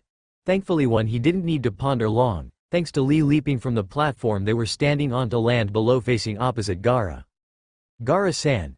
Lee greeted the redhead Jinchuriki with a wide grin and a thumbs up. Facing you here and now makes me very happy. Gaara, arms crossed, didn't even blink or utter a sound, just staring completely impassively at the bowl-cut-bearing teen. There was a popping sound, but before the sound had even finished echoing outwards, Lee's hand shot out, grasping the cork of Gaara's gourd that had shot across the distance between them in almost just a blink of the eye. Calm down, kid, Hayate huffed, rolling his eyes. Wait for my call before you two start fighting. Yes, let us not rush things, Gaara-san, and enjoy this battle to our heart's content. Lee nodded, eyes going serious as he dropped the cork to the ground. That's the opposite of what you should be doing here. Daiki mused, leaning over the railing and eyeing them both. This should be a good fight and I'll be able to see what Gaara can do. Sasuke grinned, copying him. That guy gives me the creeps, Naruto frowned, something just wigs me out about him, but it'll be good to see what bushy brows can really do. Daiki already knew how this would go. Though he admitted, it'll be good to see the gates in action, he mused. It was just too bad he hadn't completed his new seal yet and sealed Shisui's Sharingan within him. It meant he wouldn't be able to copy the usage of the gates, though, he'd still be able to see how Lee did it and perhaps puzzle it out himself. It couldn't be too complicated, he supposed, if Lee could actually do it. If nothing else, Daiki wanted to learn how to open the first gate. Actually, it was the one he was most interested in of all. Begin, Hayate declared. As soon as the beginning of the match was declared, Lee sprung forward as a blur of speed, twisting his whole body in a single motion and lashing out with a flying spin kick. Leaf hurricane, he declared. His foot met a wall of sand that sprung up almost instantly. The sand swelled further, shaping into an almost fist-like shape and bashed Lee backwards. The force of it sent the boy rolling across the ground before he sprung up, landing in a crouch. That should have been the end right there. Daiki grimaced. If Gaara had wanted to, he could have easily crushed Lee's leg right then and there. He only didn't because Gaara liked to play with his food. Sand. Naruto cried in shock. Sasuke wasn't really all that better. While he didn't make a sound, his wide-eyed stare spoke volumes. He was repelled so easily, the Uchiha commented. Lee's eyes narrowed and he pushed off, speeding to the side and winding around Gaara in a blur of motion that the vast majority of genin in the huge room they currently occupied probably couldn't even follow. Lee's fist whipped out, the air parting around his hand, and slammed into the wall of sand once again that swept around to block. Sand went flying and Lee lashed out with a rapid kick that sent even more spraying through the air. But it was like a bucket pail from a lake, hardly making a dent. Before the sand could swarm over his body, Lee quickly retreated, bouncing back in a set of quick hops and fell into a ready stance, eyeing Gaara wearily. Gaara meanwhile just continued to stare impassively, boredly even. Even bushy brows can't get through that sand with just taijutsu, Naruto grimaced. He's not fast enough to, Sasuke clicked his tongue, he should switch to ninjutsu for a bit, test the waters. He can't, Daiki informed. Lee's pretty much incapable of any worthwhile ninjutsu. He has absolutely no talent for either ninjutsu or genjutsu, so he's a pure taijutsu user. It wasn't that he had something wrong with him and was unable to use ninjutsu or genjutsu. Lee was just terrible at them and thus gave up ever being good with them and focused only on taijutsu. Though even then, this match was still far from over. Even if Daiki was still very sure of who was going to be walking away the winner in this fight. Lee just lacks the mindset to use his abilities properly and take the win, Daiki mused. If it were him in Lee's place, he would lose the weights and open the first gate and just absolutely pound Gaara's head in.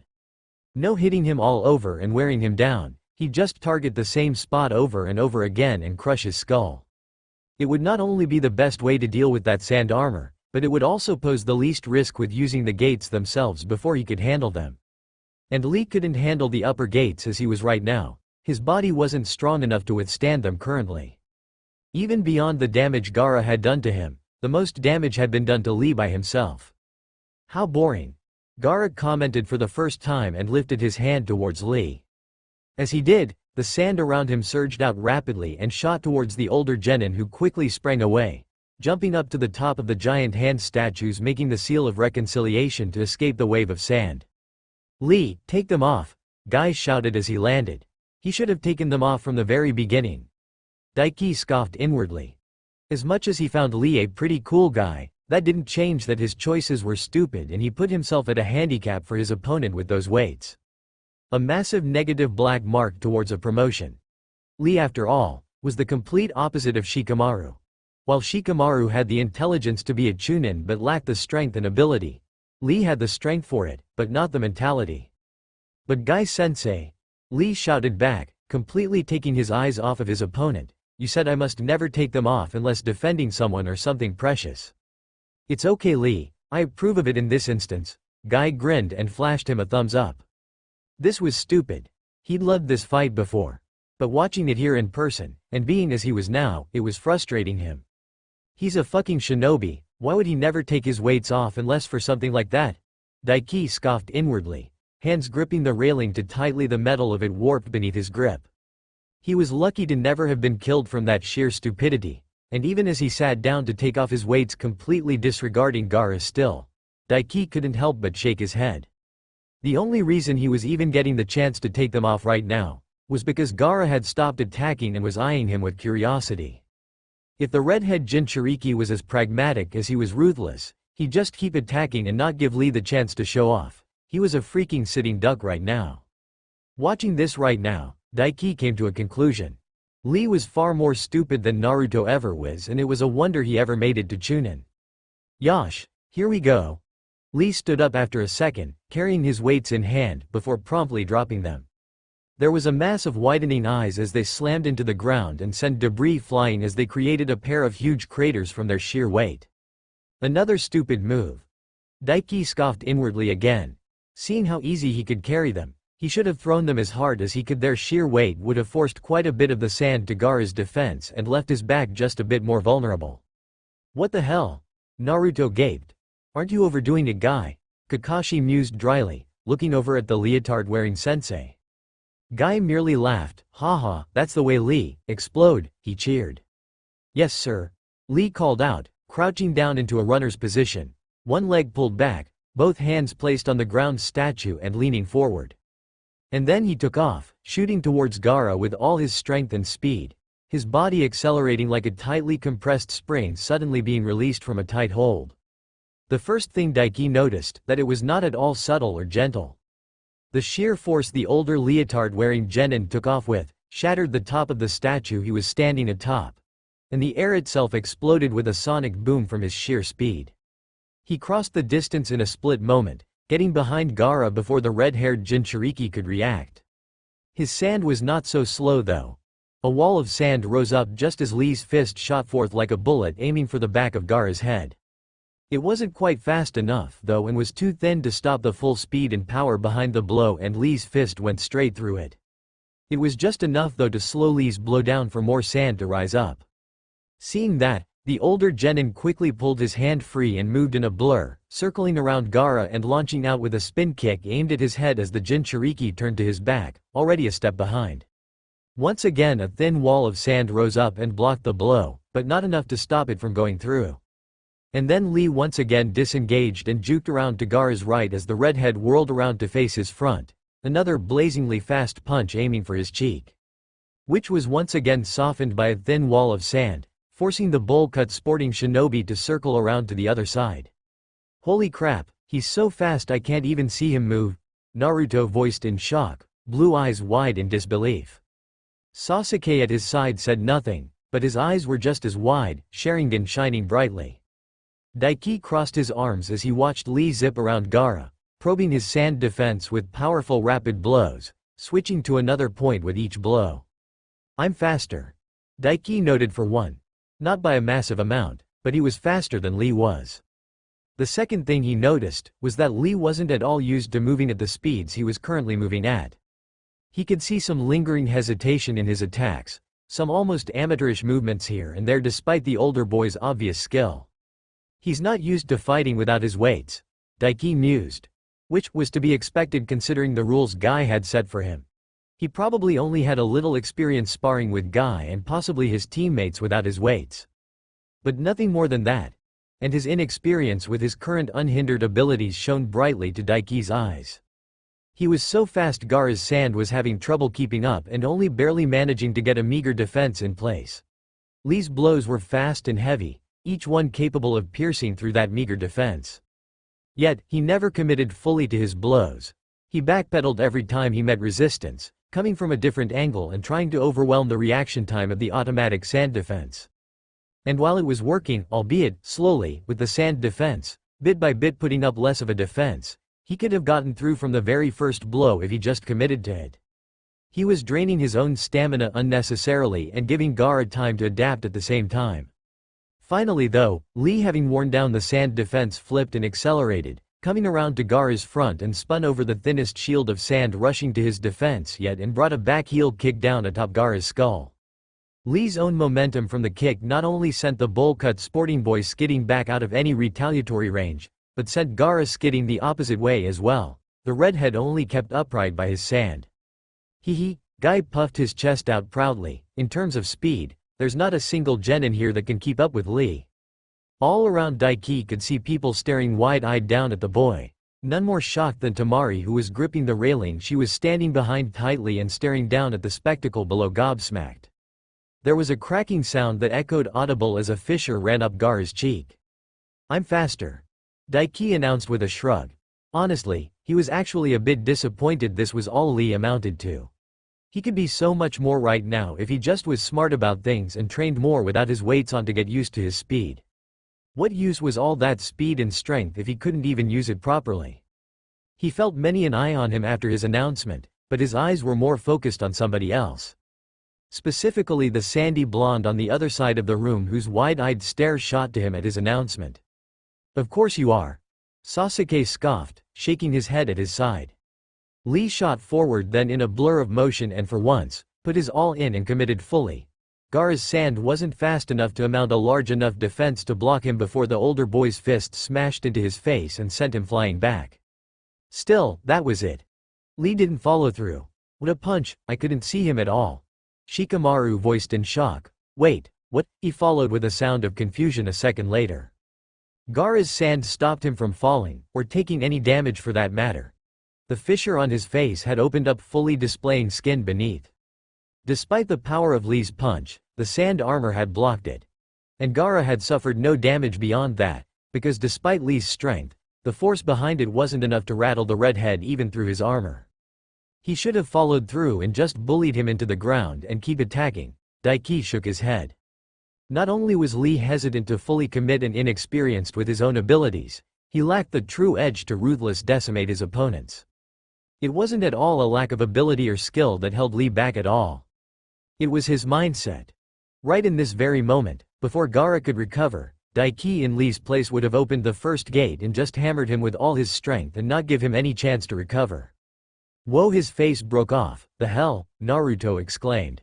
"This sand jutsu sure is versatile, a two-layered defense. Not only that shield of sand that seems to be faster than Gaara's own reaction speed, but this sand armor as well. Anyone else would have been finished from a blow like that." Sasuke grunted out. "They call it the ultimate defense in Suna," Daiki explained for them, since Kankuro wasn't around right now fishing for information through Naruto and here to explain it. The sand shield is automatic. He doesn't even need to control it himself. It's akin to a bloodline and he can repair that armor of his on the fly. To punctuate his statement, sand flowed up from Gaara's shield and formed over the hole in his armor and filled it up again. "That's bullshit," Naruto shouted, squinting his eyes and pointing down at Gaara. "How the hell is somebody supposed to get through that then?" "That's pretty easy," Daiki replied with a shrug. He already had multiple avenues through it, for one, bullying through the simple way, or just avoiding it entirely and point-blank blasting him with his force palm jutsu and letting the shock wave travel straight through. Once again multiple eyes landed on him, but he said nothing else. "Well?" Sasuke arched a brow at him. "Figure it out yourself," Daiki snorted. "I'm not here to spoon-feed you wimps the answers." Sasuke clenched his jaw before nodding in understanding. "Hey, I bet you're just talking shit and don't actually know," Naruto snorted. "It seems I must resort to more drastic measures," Lee announced, saving Daiki from having to respond to the blonde. Saving Naruto really, from a major burn. The leotard-wearing genin reached for the bandages on his arms and unwound them. Looks like he's going for the Lotus now, Daiki mused. Things were playing out exactly as he figured they would. He crossed his arms and watched. Lee shot towards Gaara and circled around him, making the redhead think he was going to attack from behind. But it was a feint and the leotard-wearing teen circled around again to Gaara's front, launching a mule kick towards his chin that sent the redhead flying. Or so it seemed. It was actually a clone Gaara made on the fly within his sand shield and switched with just before the kick connected, using his own sand armor as a cover to mask the switch. Daiki could see it all with his eyes. The primary Lotus was quite powerful. The sheer force it impacted the ground with a few moments later when Lee got behind the sand clone with the shadow of the dancing leaf and wrapped it up with the bandages of his arms, left a huge multiple-meter crater in the ground. Even Daiki would have trouble walking one of those off. Too bad, as he knew, it was a clone. And while everyone was announcing Lee's win, a familiar redhead rose up out of the sand behind him, a manic grin on his face. All that was within the impact site was an empty sand shell in the likeness of Gaara. Lee's eyes widened, as did everyone else's. When did he slip out of that shell? I never even saw it, Guy exclaimed in shock. Exactly. Daiki rolled his eyes. The replacement technique Gaara used was seamlessly done and hidden completely from view. Only a doujutsu like his own or the Byakugan could have seen it happen. He doubted the Sharingan could actually. A quick glance at Sasuke's shocked expression answered that question for him as well. Heh. Gaara chuckled ominously and formed a ram seal. The sand around him surged in size and exploded forward like a rushing wave and slammed into Lee, who was too hurt from the primary Lotus to dodge. The sand carried him across the arena and slammed him into and through the wall. The only reason he didn't end up in another room entirely was because of how huge the wall itself was, but even then, when the sand was pulled back a bit by Gaara, a huge crater had formed in the wall with Lee in the middle. He was bloody and bruised, his leotard ripped and stained with blood, on his knees, arms crossed in a feeble block. But he would be dead if Gaara actually wanted him to die right then and there. Gaara still wasn't taking him seriously. Why didn't he dodge? He's way faster than that sand, Naruto asked loudly, confused. The primary Lotus, that technique he just used as a double-edged sword without the right conditioning, Daiki responded before Guy or Kakashi could. After using it, his body isn't in any shape to move like before. Indeed, Kakashi nodded and gave Daiki a shrewd glance. Your knowledge is something else, kid. Daiki shrugged. Guy is pretty famous and I put thought into learning the strong fist myself once, he replied. The feather fist suits me more though. I wonder about that. Kakashi hummed, but said nothing else. Cut your cryptic crap, you morons, Naruto scoffed. More importantly, doesn't what you said mean bushy brows can't win? He could have won already if he wasn't being stupid. Daiki rolled his eyes and glanced over towards the bowl cut bearing Jonin looking down upon the match proudly. Guy-sensei, tell him to give up, he called over. As much as he would like to see the 8 gates in action and learn from it, it wasn't worth Lee damaging his spine and putting his life in jeopardy over a freaking Chunin exams that happened every 6 months. Especially since going through with what he wouldn't get him promoted anyway and would be a demerit against his promotion. Worried are you, Daiki-kun? Guy looked over and must have confused quite a few people when he grinned. There's no need to worry, my young friend, for the Lotus of Konoha blooms twice, I know. Daiki cut him off. Going that far for a single match in the Chunin exams is stupid though. There's no point in doing this. He already could have won if he was smart about things. Instead, he doesn't know how to handle his own abilities because he hasn't fought enough without his weights off and he's too hesitant and kind to leverage his strength properly. Your concern for Lee is admirable, Daiki-kun. Guy smiled at him, but, you need not worry, Lee is strong. Just from that single statement, Daiki knew he wouldn't budge. He wasn't caring about logic, it was all illogical sappy emotion. Daiki was surprised how angry he found himself becoming, his teeth involuntarily grinding together. Guy, don't tell me you taught him how to open the gates? Kakashi gaped at his fellow Jonin-sensei. And when Guy merely smiled wider, Kakashi huffed, I'm disappointed in you, Guy. Guy scoffed, you don't know the first thing about that child, Kakashi, so you don't understand. He shook his head and replied, Lee needed this. He doesn't need to use it here. Daiki bit out with a growl before looking down at Lee himself. Lee, give up. You've wasted your chances. Going any further will just destroy you. Lee looked up at the sound of Daiki's voice and gave him a tired grin. "I cannot do that, Daiki-kun, my friend," he called back. "Here and now, I will show that even one such as I who cannot use ninjutsu or genjutsu can become a splendid ninja." "You've already did that. You're one of the strongest guys here," Daiki snapped. "You could have won already if you were smart about things and started without your weights or just hammered him properly without pussying out. Going any further won't prove anything and just show you're not Chunin material." Lee bowed his head for but a moment at Daiki's words before rising back up and facing Gaara. Resolute. "I'm sorry, Daiki-kun. But this is something I must do."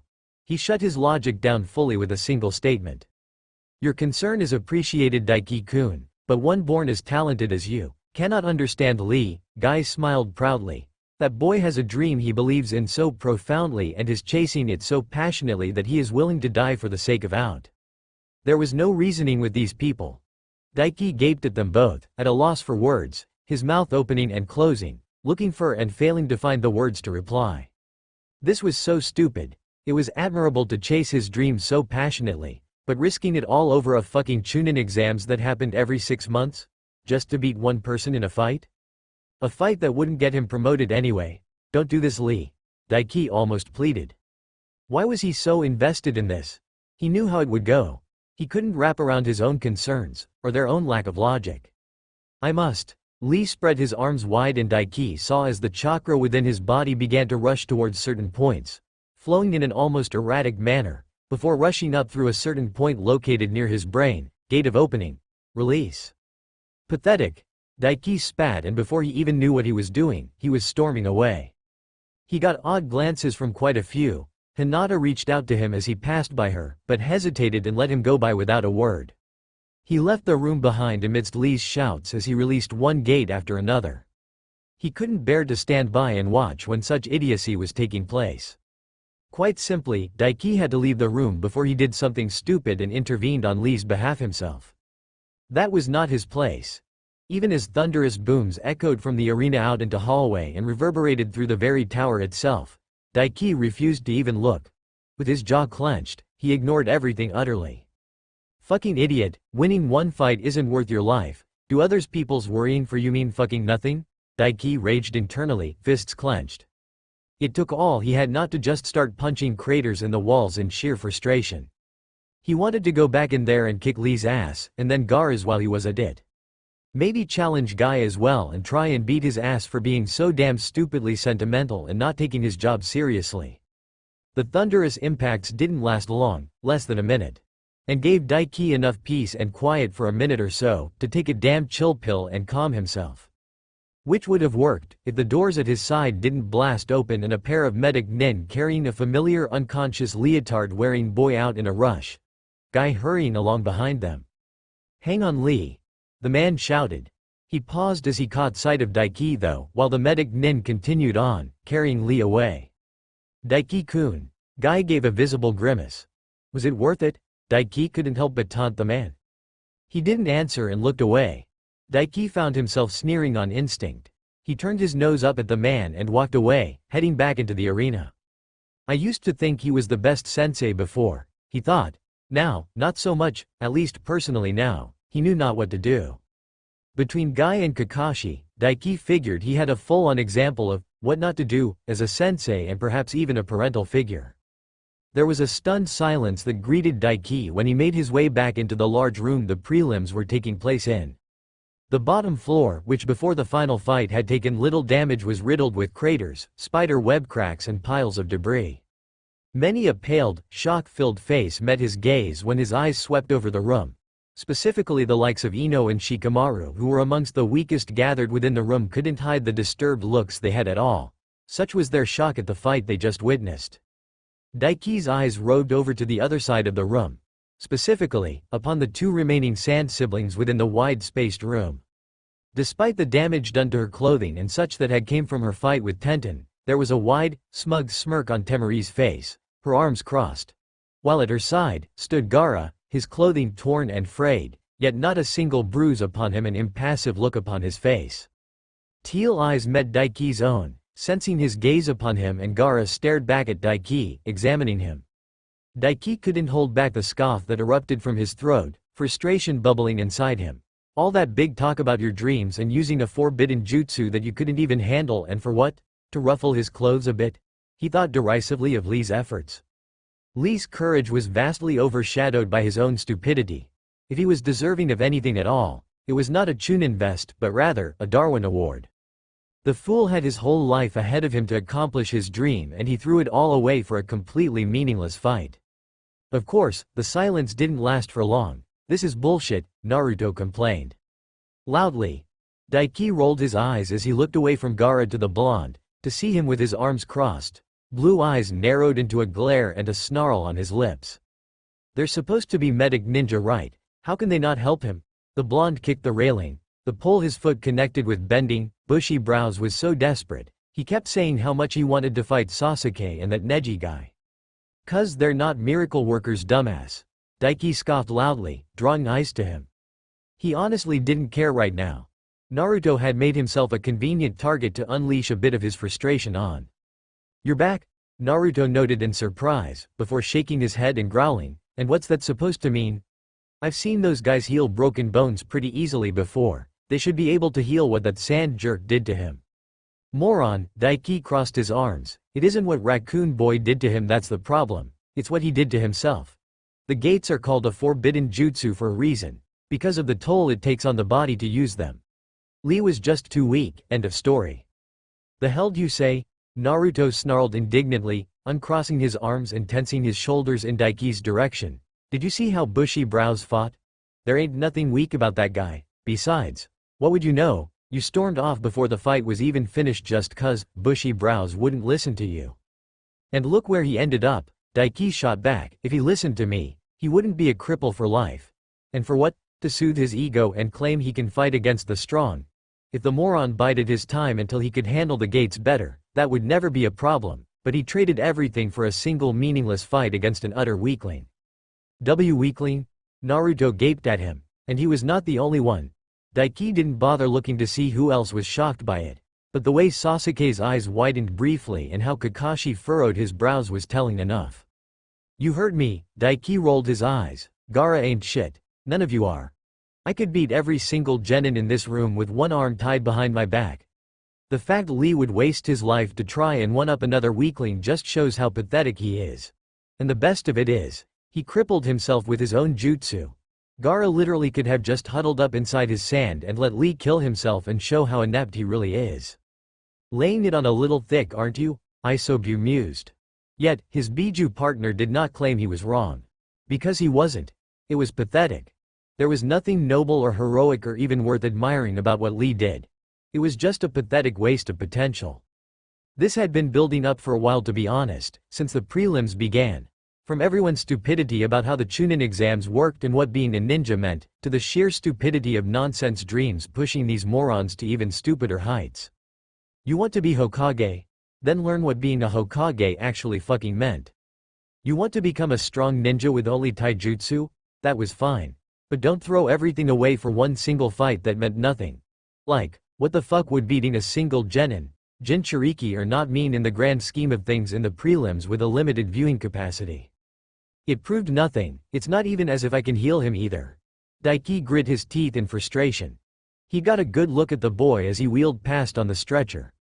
Not only were his muscles torn all across his body, not only were his arm and leg bones completely shattered, but he had fucking shards of bone lodged into his spine.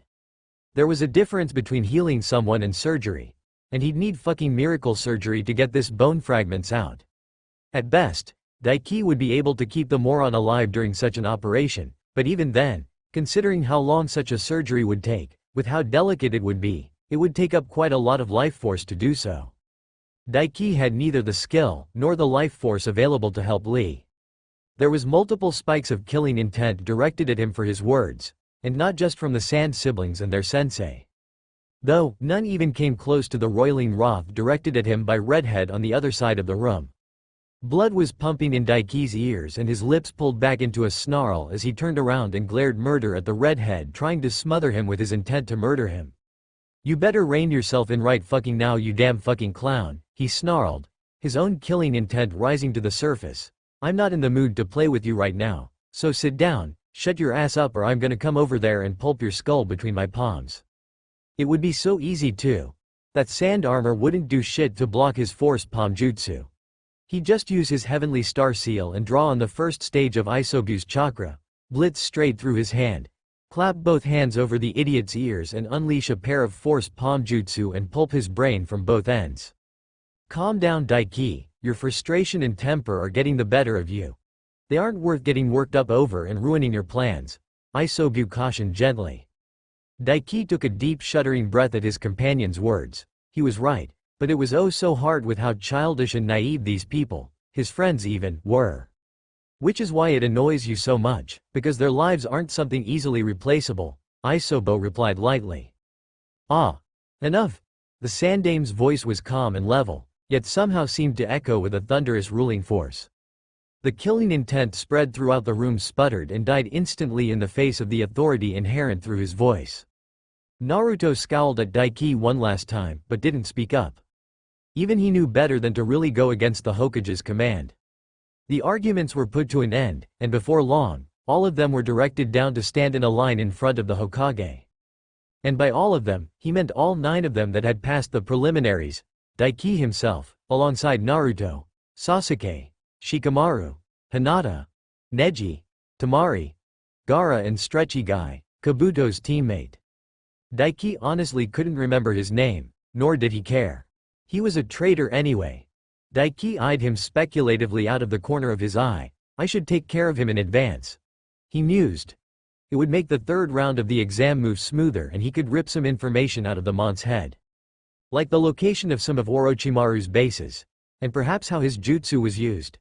Daiki for the life of him couldn't remember how his jutsu worked. Does it make his body rubber or something? He wondered. If it did, then it might be worth stealing for himself. If not, it could at least be useful for if he ever got tied up or something. Sarutobi went on to explain how now that the prelims were finished, the next part of the exam, the third and final round would be another series of 1 versus 1 fights that would take place a month from now. As expected, quite a few didn't understand why. Naruto is expected among them. And the old man had to once again go over the fact that the Chunin exams was in fact just a glorified dick measuring contest and they had to give some time for people of power from around the elemental countries to make their way to Konoha to watch. Honestly, it's constantly in one ear and out the other with these people. Daiki rolled his eyes. Even Shikamaru for all his vaunted intelligence was just the same in that regard. Once again, the Nara clan heir was a prime example of why intelligence did not mean wisdom. Nor did it mean common sense either for that matter. Finally though, things came to a close and everything was dismissed. As Daiki was about to leave and head home to plot his next move though, the Hokage caught his eye and gave a single slight jerk of his chin for him to follow, before disappearing out of sight with a body flicker. Daiki sighed, but did as bid. He left the room behind with a body flicker of his own before anybody could talk to him or in Naruto's case, continue their argument from before. He followed the Sandame straight to the top of tower. It was a simple small sitting room with 2 couches and a table in between them. When he arrived mere seconds after leaving the arena behind, it was to find the Sandame already waiting for him, sitting placidly on one couch. Ah, Daiki-kun, Sarutobi smiled at warmly and gestured at the opposite couch, have a seat. Sure, Daiki shrugged, doing as said and collapsing into the couch.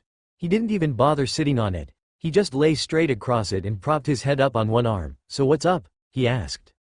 Though he already had a feeling he knew what would be getting brought up here. We can get to that in a bit. Hirizen's warm smile didn't even twitch at his utter disregard of propriety. In fact his eyes twinkled with amusement. How are you feeling? That was quite the outburst you had. He didn't need to specify.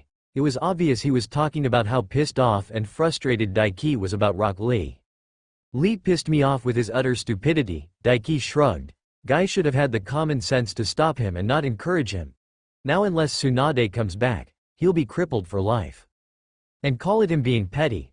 But right now, Daiki didn't feel up to trying to fix the idiot. You seem so sure of that. Hiruzen mused. Daiki shrugged again. I saw his injuries with my eyes, he replied. Even beyond what Gaara did to him, it's what the gates did to him that's the real problem. He's got shards of bone stuck in his spine. Our medic ninja are pretty good, but like I said, they're not miracle workers and they're not Tsunade either. I see, Hiruzen's brows furrowed. That is a disappointing thing to learn. And there is no way Tsunade will help the boy. Not only will she not come back, but beyond even that he trailed off. She's afraid of blood, so even if she did come back, her skills as a medic are utterly useless. Daiki finished for him. Unless Naruto went and talked no jutsu'd her bodacious blonde ass into coming back and getting over her fear of blood, Lee was fucked without Daiki himself going out of his way. Hirazen's eyebrows rose at his words, but nodded. Quite, he agreed. A period of silence filled the air between Hokage and subordinate for a few moments. Hirazen seemed to be quite at ease with it, but after a minute of the man saying nothing else after the discussion about Lee and Tsunade, Daiki found himself shifting slightly. He wished the old man would stop beating around the bush and get to the point of why he called Daiki here after the end of the prelims. Patience is a virtue, you know. The old man commented finally after another minute when he stared to drum his fingers on his thigh, voice casual, idle. Daiki rolled his eyes. I'm a shinobi, not exactly a very virtuous person, he replied. He stole, tortured and murdered as a profession, and he was pretty damn good at it if he did say so himself. Perhaps, though, taking a few moments to enjoy some peace and quiet every now and then won't kill you, my boy. The old man shrugged lightly. Still, I suppose we're both going to be quite busy this month, so I best get down to business. To defeat the Huns? Daiki prodded, rolling his eyes and crossing his arms. Quite, the Hokage nodded, agreeing with him and not at all questioning the reference. First, let us talk of your training. Finally, some good shit. Daiki uncrossed his arms and leaned forward eagerly, the old man having gained his full attention. I see that caught your attention. Sarutobi chortled a bit. Well, first things first, I know you no doubt have quite a few things you want to work on yourself already. How long will you need to complete everything you have on your plate already? That gave Daiki a bit of a pause. The old man wasn't wrong. His clones were constantly hard at work and the list of techniques he'd pilfered shortened by the hour. As it was though, he had over 10 techniques still to learn, and that wasn't taking into account training the wind element or earth element. Not to mention completing the seal to add Shisui's eyes to his own, nor completing the lightning release, chakra mode. But taking those last two out of the running and a week, maybe 2 at the very most, Daiki replied. As it was, he thought 2 was a bit of a stretch. Unlike Naruto, he didn't have a Biju constantly trying to take control of his body and slowing his training down. Also, unlike Naruto, he already knew all he needed to train both the wind and earth elements. Sure, the wind was thanks to Naruto's future selves example, which he mostly had to puzzle out on just vague advice from Kakashi and a bit from Asuma, but that didn't impact Daiki. He figured he could train both elements to the limits he knew of in just a few days, 2 maybe 3 apiece, and then get the elemental jutsu down with his clones within a day. Really, the one he figured was going to take the longest singular jutsu-wise was the mysterious peacock method. Then again, I've got some things to take care of as well, he mused, which could slow him down, a tad depending on his mood. At his explanation, the Hokage stroked his chin in thought for a moment before nodding. I see, he mused, you have 8 days. Daiki blinked. What? His befuddlement must have shown on his face because the old man chuckled. Do you think that's unfair of me to demand of you? He asked the boy. Daiki stared at him for a moment, before shrugging. Not really, he replied. He was a bit confused, but he thought it was accomplishable. Good, if you did I was going to cut it down to 6 days. Sarutobi's smile spread into a grin. Sadly, as much as I'd love to take my time teaching you, we're going to have to make it a bit of a rush job. My old student has made it so that I'm going to be very busy, so the time I can set aside for your training is limited. Ah. Fucking snake face. Not only had that bastard made such a big fuss and made it so he'd have to rush everything due to his little hissy fit bitch fest invasion plan, now he was even messing with his gains? I should have just biju'd him and damned the consequences, Daiki growled inwardly. You know, blowing everything that annoys you to kingdom come isn't actually an answer to all the problems that ail you, Isobu commented dryly. Clearly you just weren't using enough explosions then. Daiki snorted. The only time a bijudama wouldn't work was if a bigger bijudama blocked it or stupid hacks like the Kamui. There was a limit to how much chakra even the likes of the Preta path of the Rinnegan could absorb at once. Hell, if someone did try to absorb a bijudama, unless the drain rate was monstrously fast, then the bijudama would just explode and render the attempt moot and the user erased from existence. God, he wanted to fire a bijudama at a proper target so badly. Isobu sighed. Though, putting that thought aside and thinking back to Petamaru, did you find out anything useful from that kin girl? Daiki asked. A bit hopeful. If she knew of the invasion coming up then. Not much, I'm afraid. Much of what she knew, we already did, Sarutobi replied, dashing his hopes immediately. The most we have uncovered is that the Sound Village isn't actually any normal village and is in fact a series of bases set up all over the elemental countries by Orochimaru, and that he has his own elite guard known as the Sound Four, each apparently having the curse seal to empower themselves with. Sigh. There was a limit to how useless people could be. The real problem beyond that is going by your meeting with him at the bottom of the tower alongside Kakashi. My wayward student is prowling around the village. The old mon's smile faded away into a frown. I have no idea what he's up to now, so when I'm not training you, I'll be spending most of my time on vigil for him, though I don't expect him to make a move for a while yet. Daiki clicked his tongue in frustration. He was regretting it now, at least a bit. Not using the excuse of gaining knowledge from the curse seal and Orochimaru's soul fragment to let the old man know of the invasion. But, he hadn't changed enough for Orochimaru to alter his plans much. In fact, going by Orochimaru's attitude, the man didn't feel threatened by him at all beyond needing someone to handle him during the invasion, and he seemed to be leaning towards Kimimaro for that role.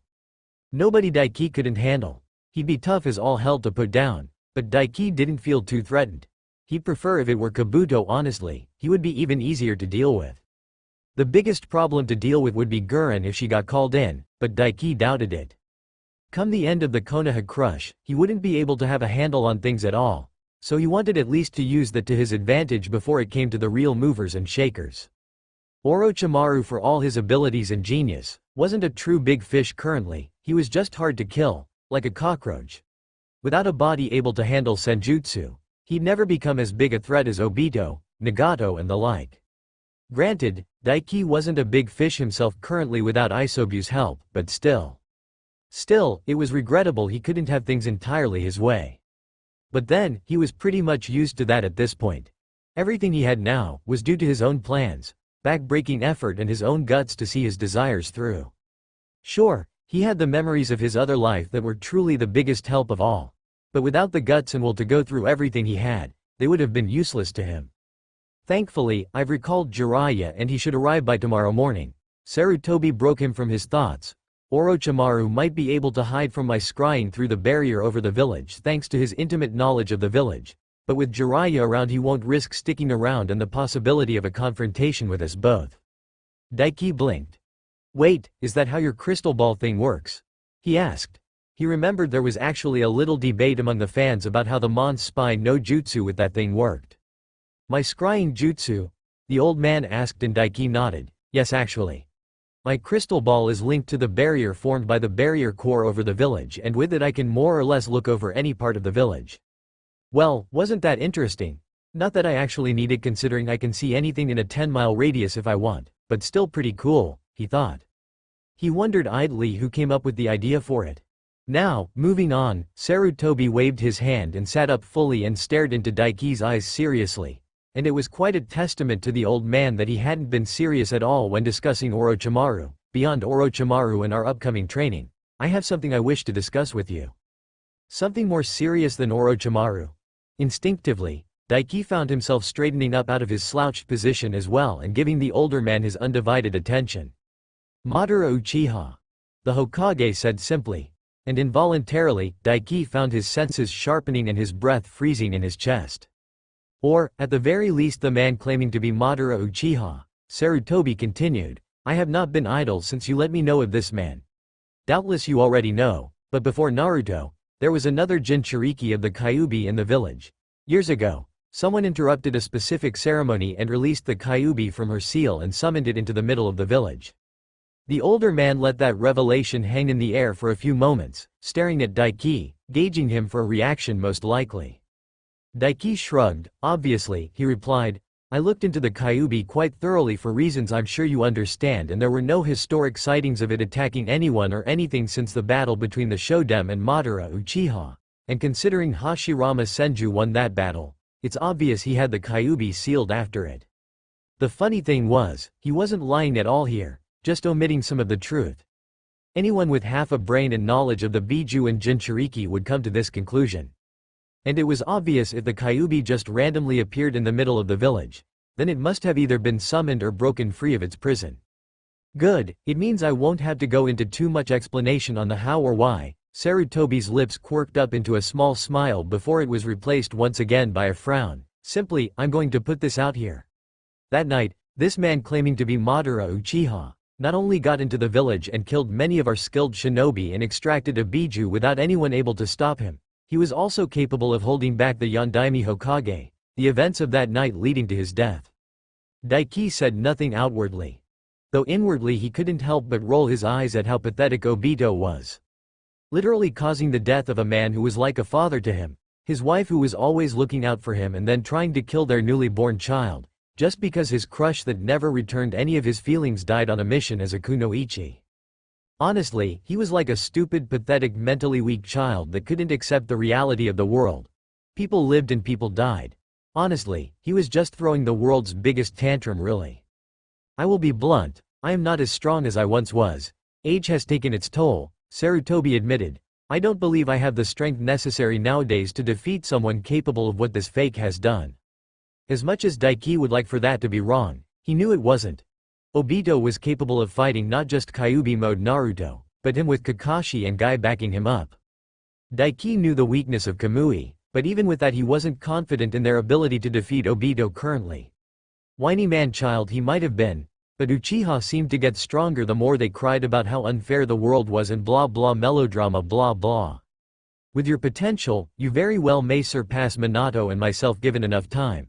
But time is something we do not have, the old man sighed. We do not know where this man is. We do not know when he will strike. Only that he has his eyes on the Biju and Naruto isn't a well-kept secret, I'm afraid, thanks to my dear old idiotic friend Danzo. Well, you're not wrong. Daiki found it in himself to smirk. I'm kind of the shit.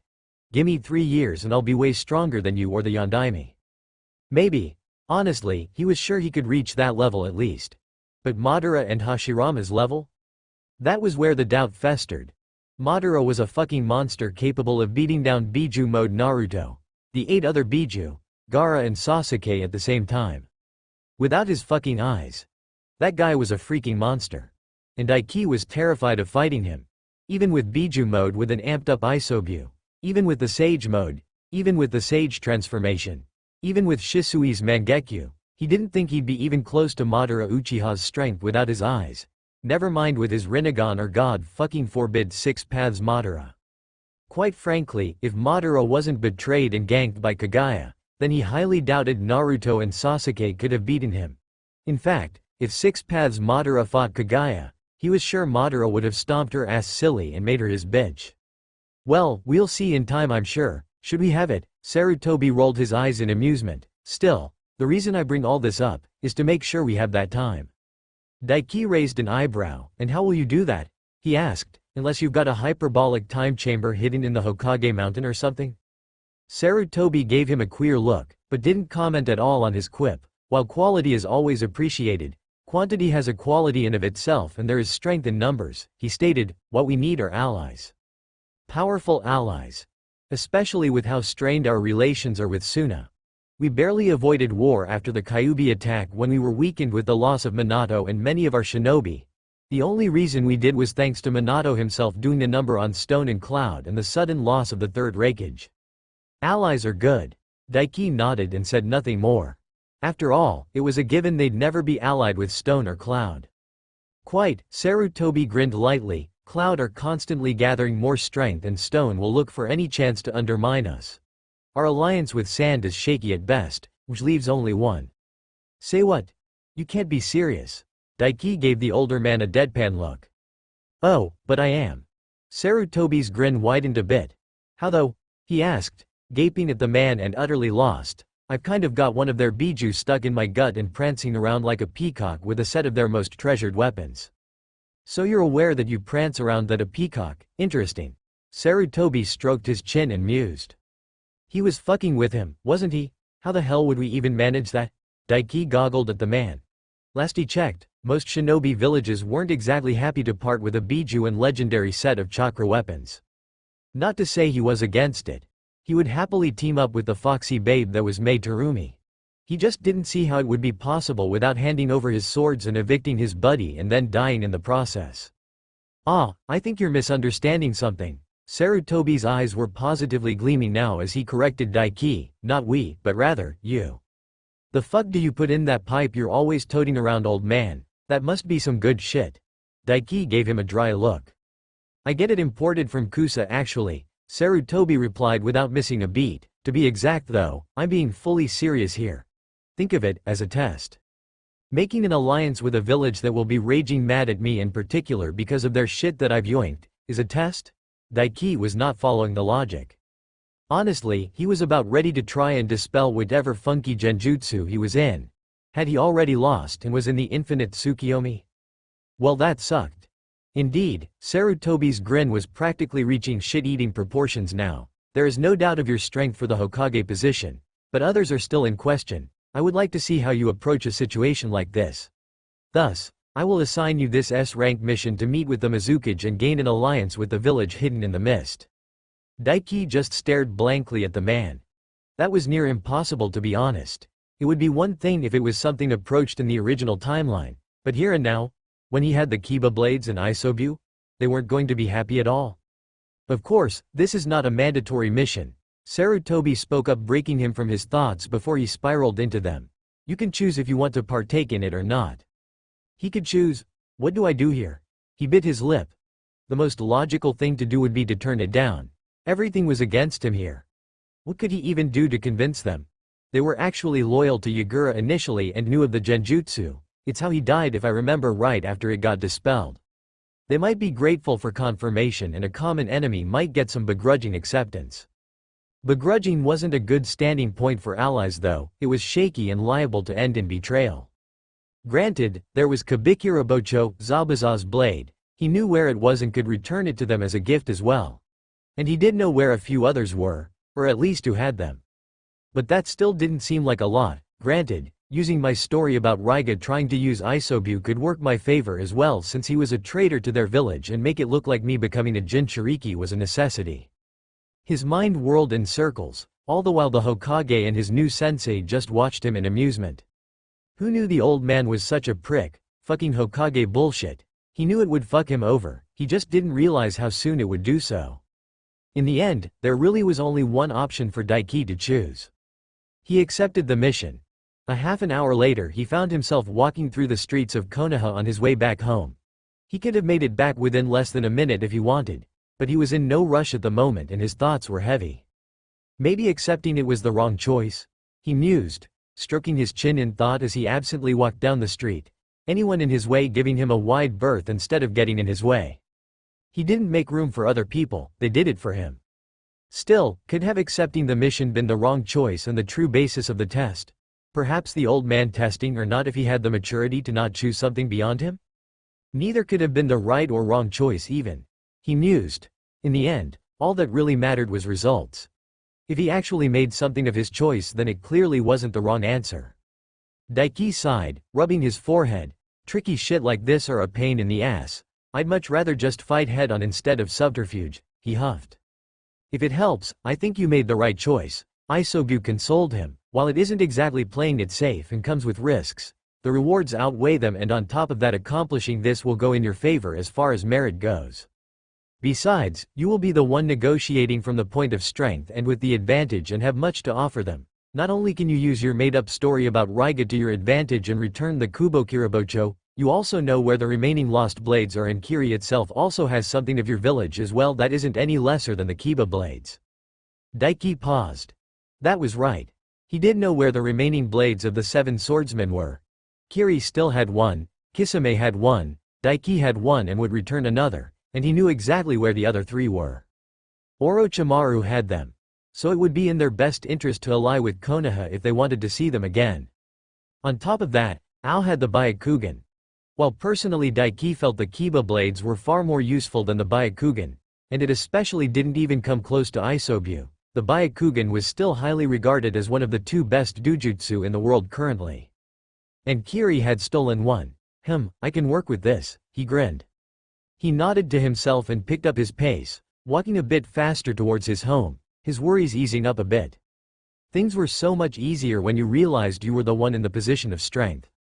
Though one thing was still fishy: you'll depart 15 days from now. That was what old man Sarutobi had said to him. It was matter of fact, no room for debate, and full of assurance that Kiri wouldn't at all knock them back. Which told him either the old man had some dirt on them to make them comply, or he'd already been in correspondence with Kiri. And considering they were looking to be allies and knowing the old man, Daiki was leaning towards it being the second of those two options. So I have a week of training myself, and then I'll be spending 8 days training with the old man before heading to Kiri, Daiki mused. Going by the distance, he could be in Kiri within 3 days, 1 day of on-foot travel and 2 for a boat ride, though if he pushed it he could be there even earlier. Actually, he could probably get there within a day and a half if he just water walked and ran across the ocean to Kiri. If he did that, he could be back in Konoha within a week if the negotiations went well, and get right back into the grind and have another good 8 days or so time before the third round of the exams. No time to waste then, Daiki nodded to himself, before abandoning his leisurely pace and disappearing in a blur of speed with the Shunshin. When he arrived at his home, Daiki was surprised to find someone already waiting for him. He half expected Anko to have tracked him down already, but it wasn't her. Instead, it was his cute little white-eyed apprentice who was leaning against the wall around the outside his compound beside the entrance and waiting. "What's up, firecracker?" Daiki greeted her with a grin as he landed. Her white pupil-lacking eyes somehow lit up. Don't ask him how, he couldn't explain it if he tried, but they surely did.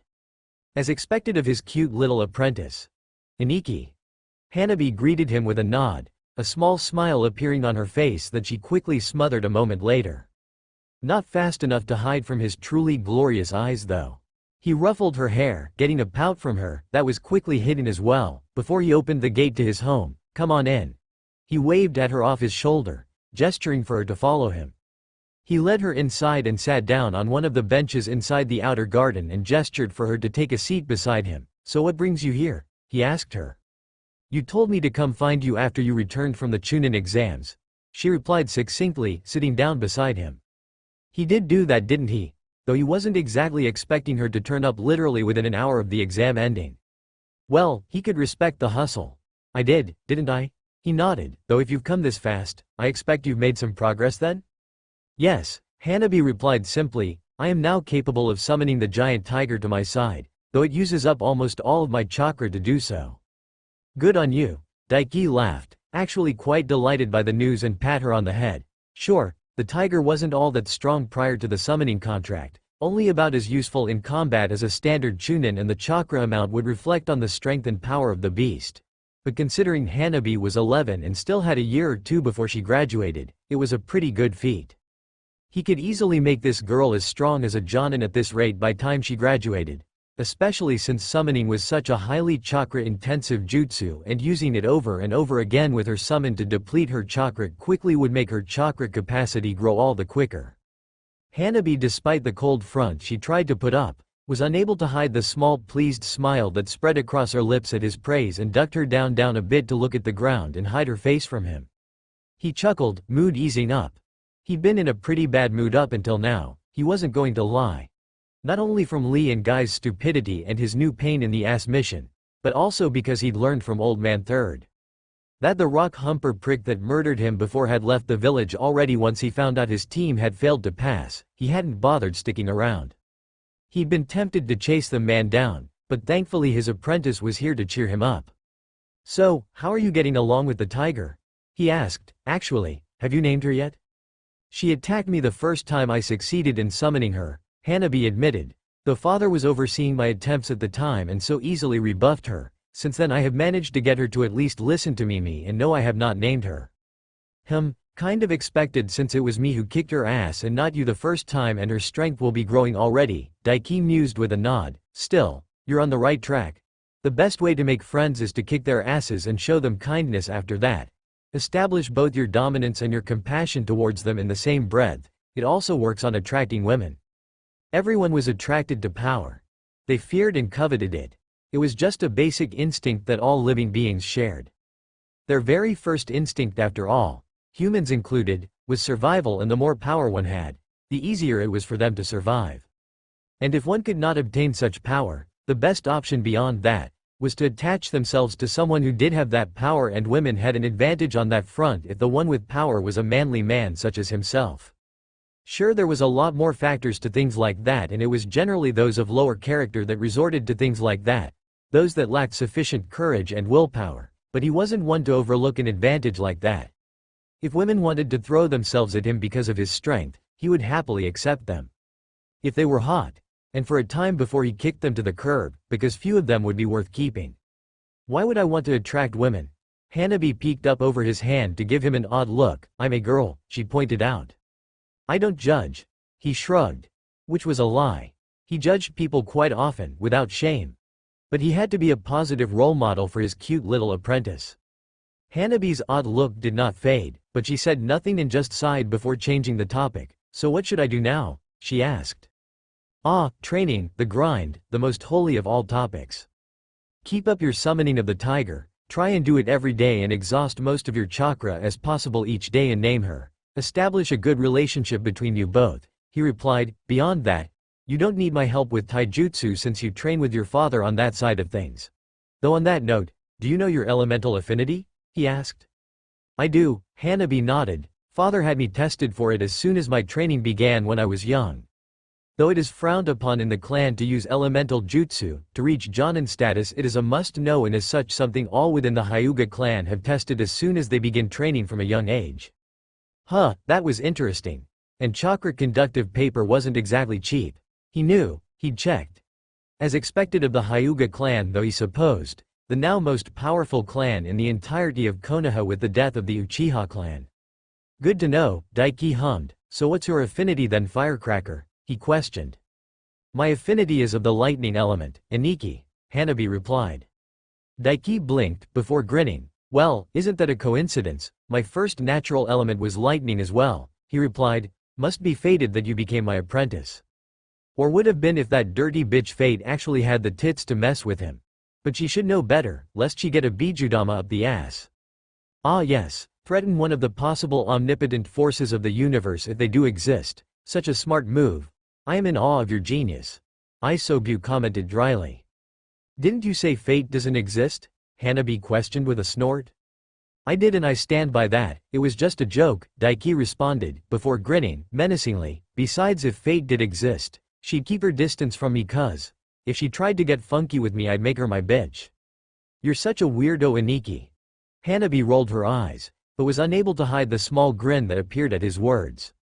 Cultured, actually, thank you very much, he laughed. Anyway, how about for now, I teach you the first stage when it comes to lightning manipulation, and I might even teach you a jutsu. Okay, Hanabi nodded in agreement. A lightning jutsu would be helpful to pass my inevitable test to become a jonin in the future, even if I won't be able to use it in battle. And why's that? He raised an eyebrow at her. He already knew the perfect lightning-style jutsu for a cute little Hyuga like her. His lightning style. Elekiter would go amazingly with her gentle fist. The clan would frown on that. Hanabi replied simply. Daiki rolled his eyes. No apprentice of mine will have jutsu and refuse to use them. He snorted. If they whine at you for it, you can just tell them I gave you permission as your teacher, and if they have a problem with it, they can come whine about it to me, and then I'll kick their asses and assert my dominance and show them why I'm clearly right and they're wrong. Just another show of his words before on how to go about her partnership with her tiger summon, now just applied to her clan. Sure, okay. Hanabi accepted his words with a shrug. See, this was why his apprentice was way better than Naruto's. She already listened to him properly.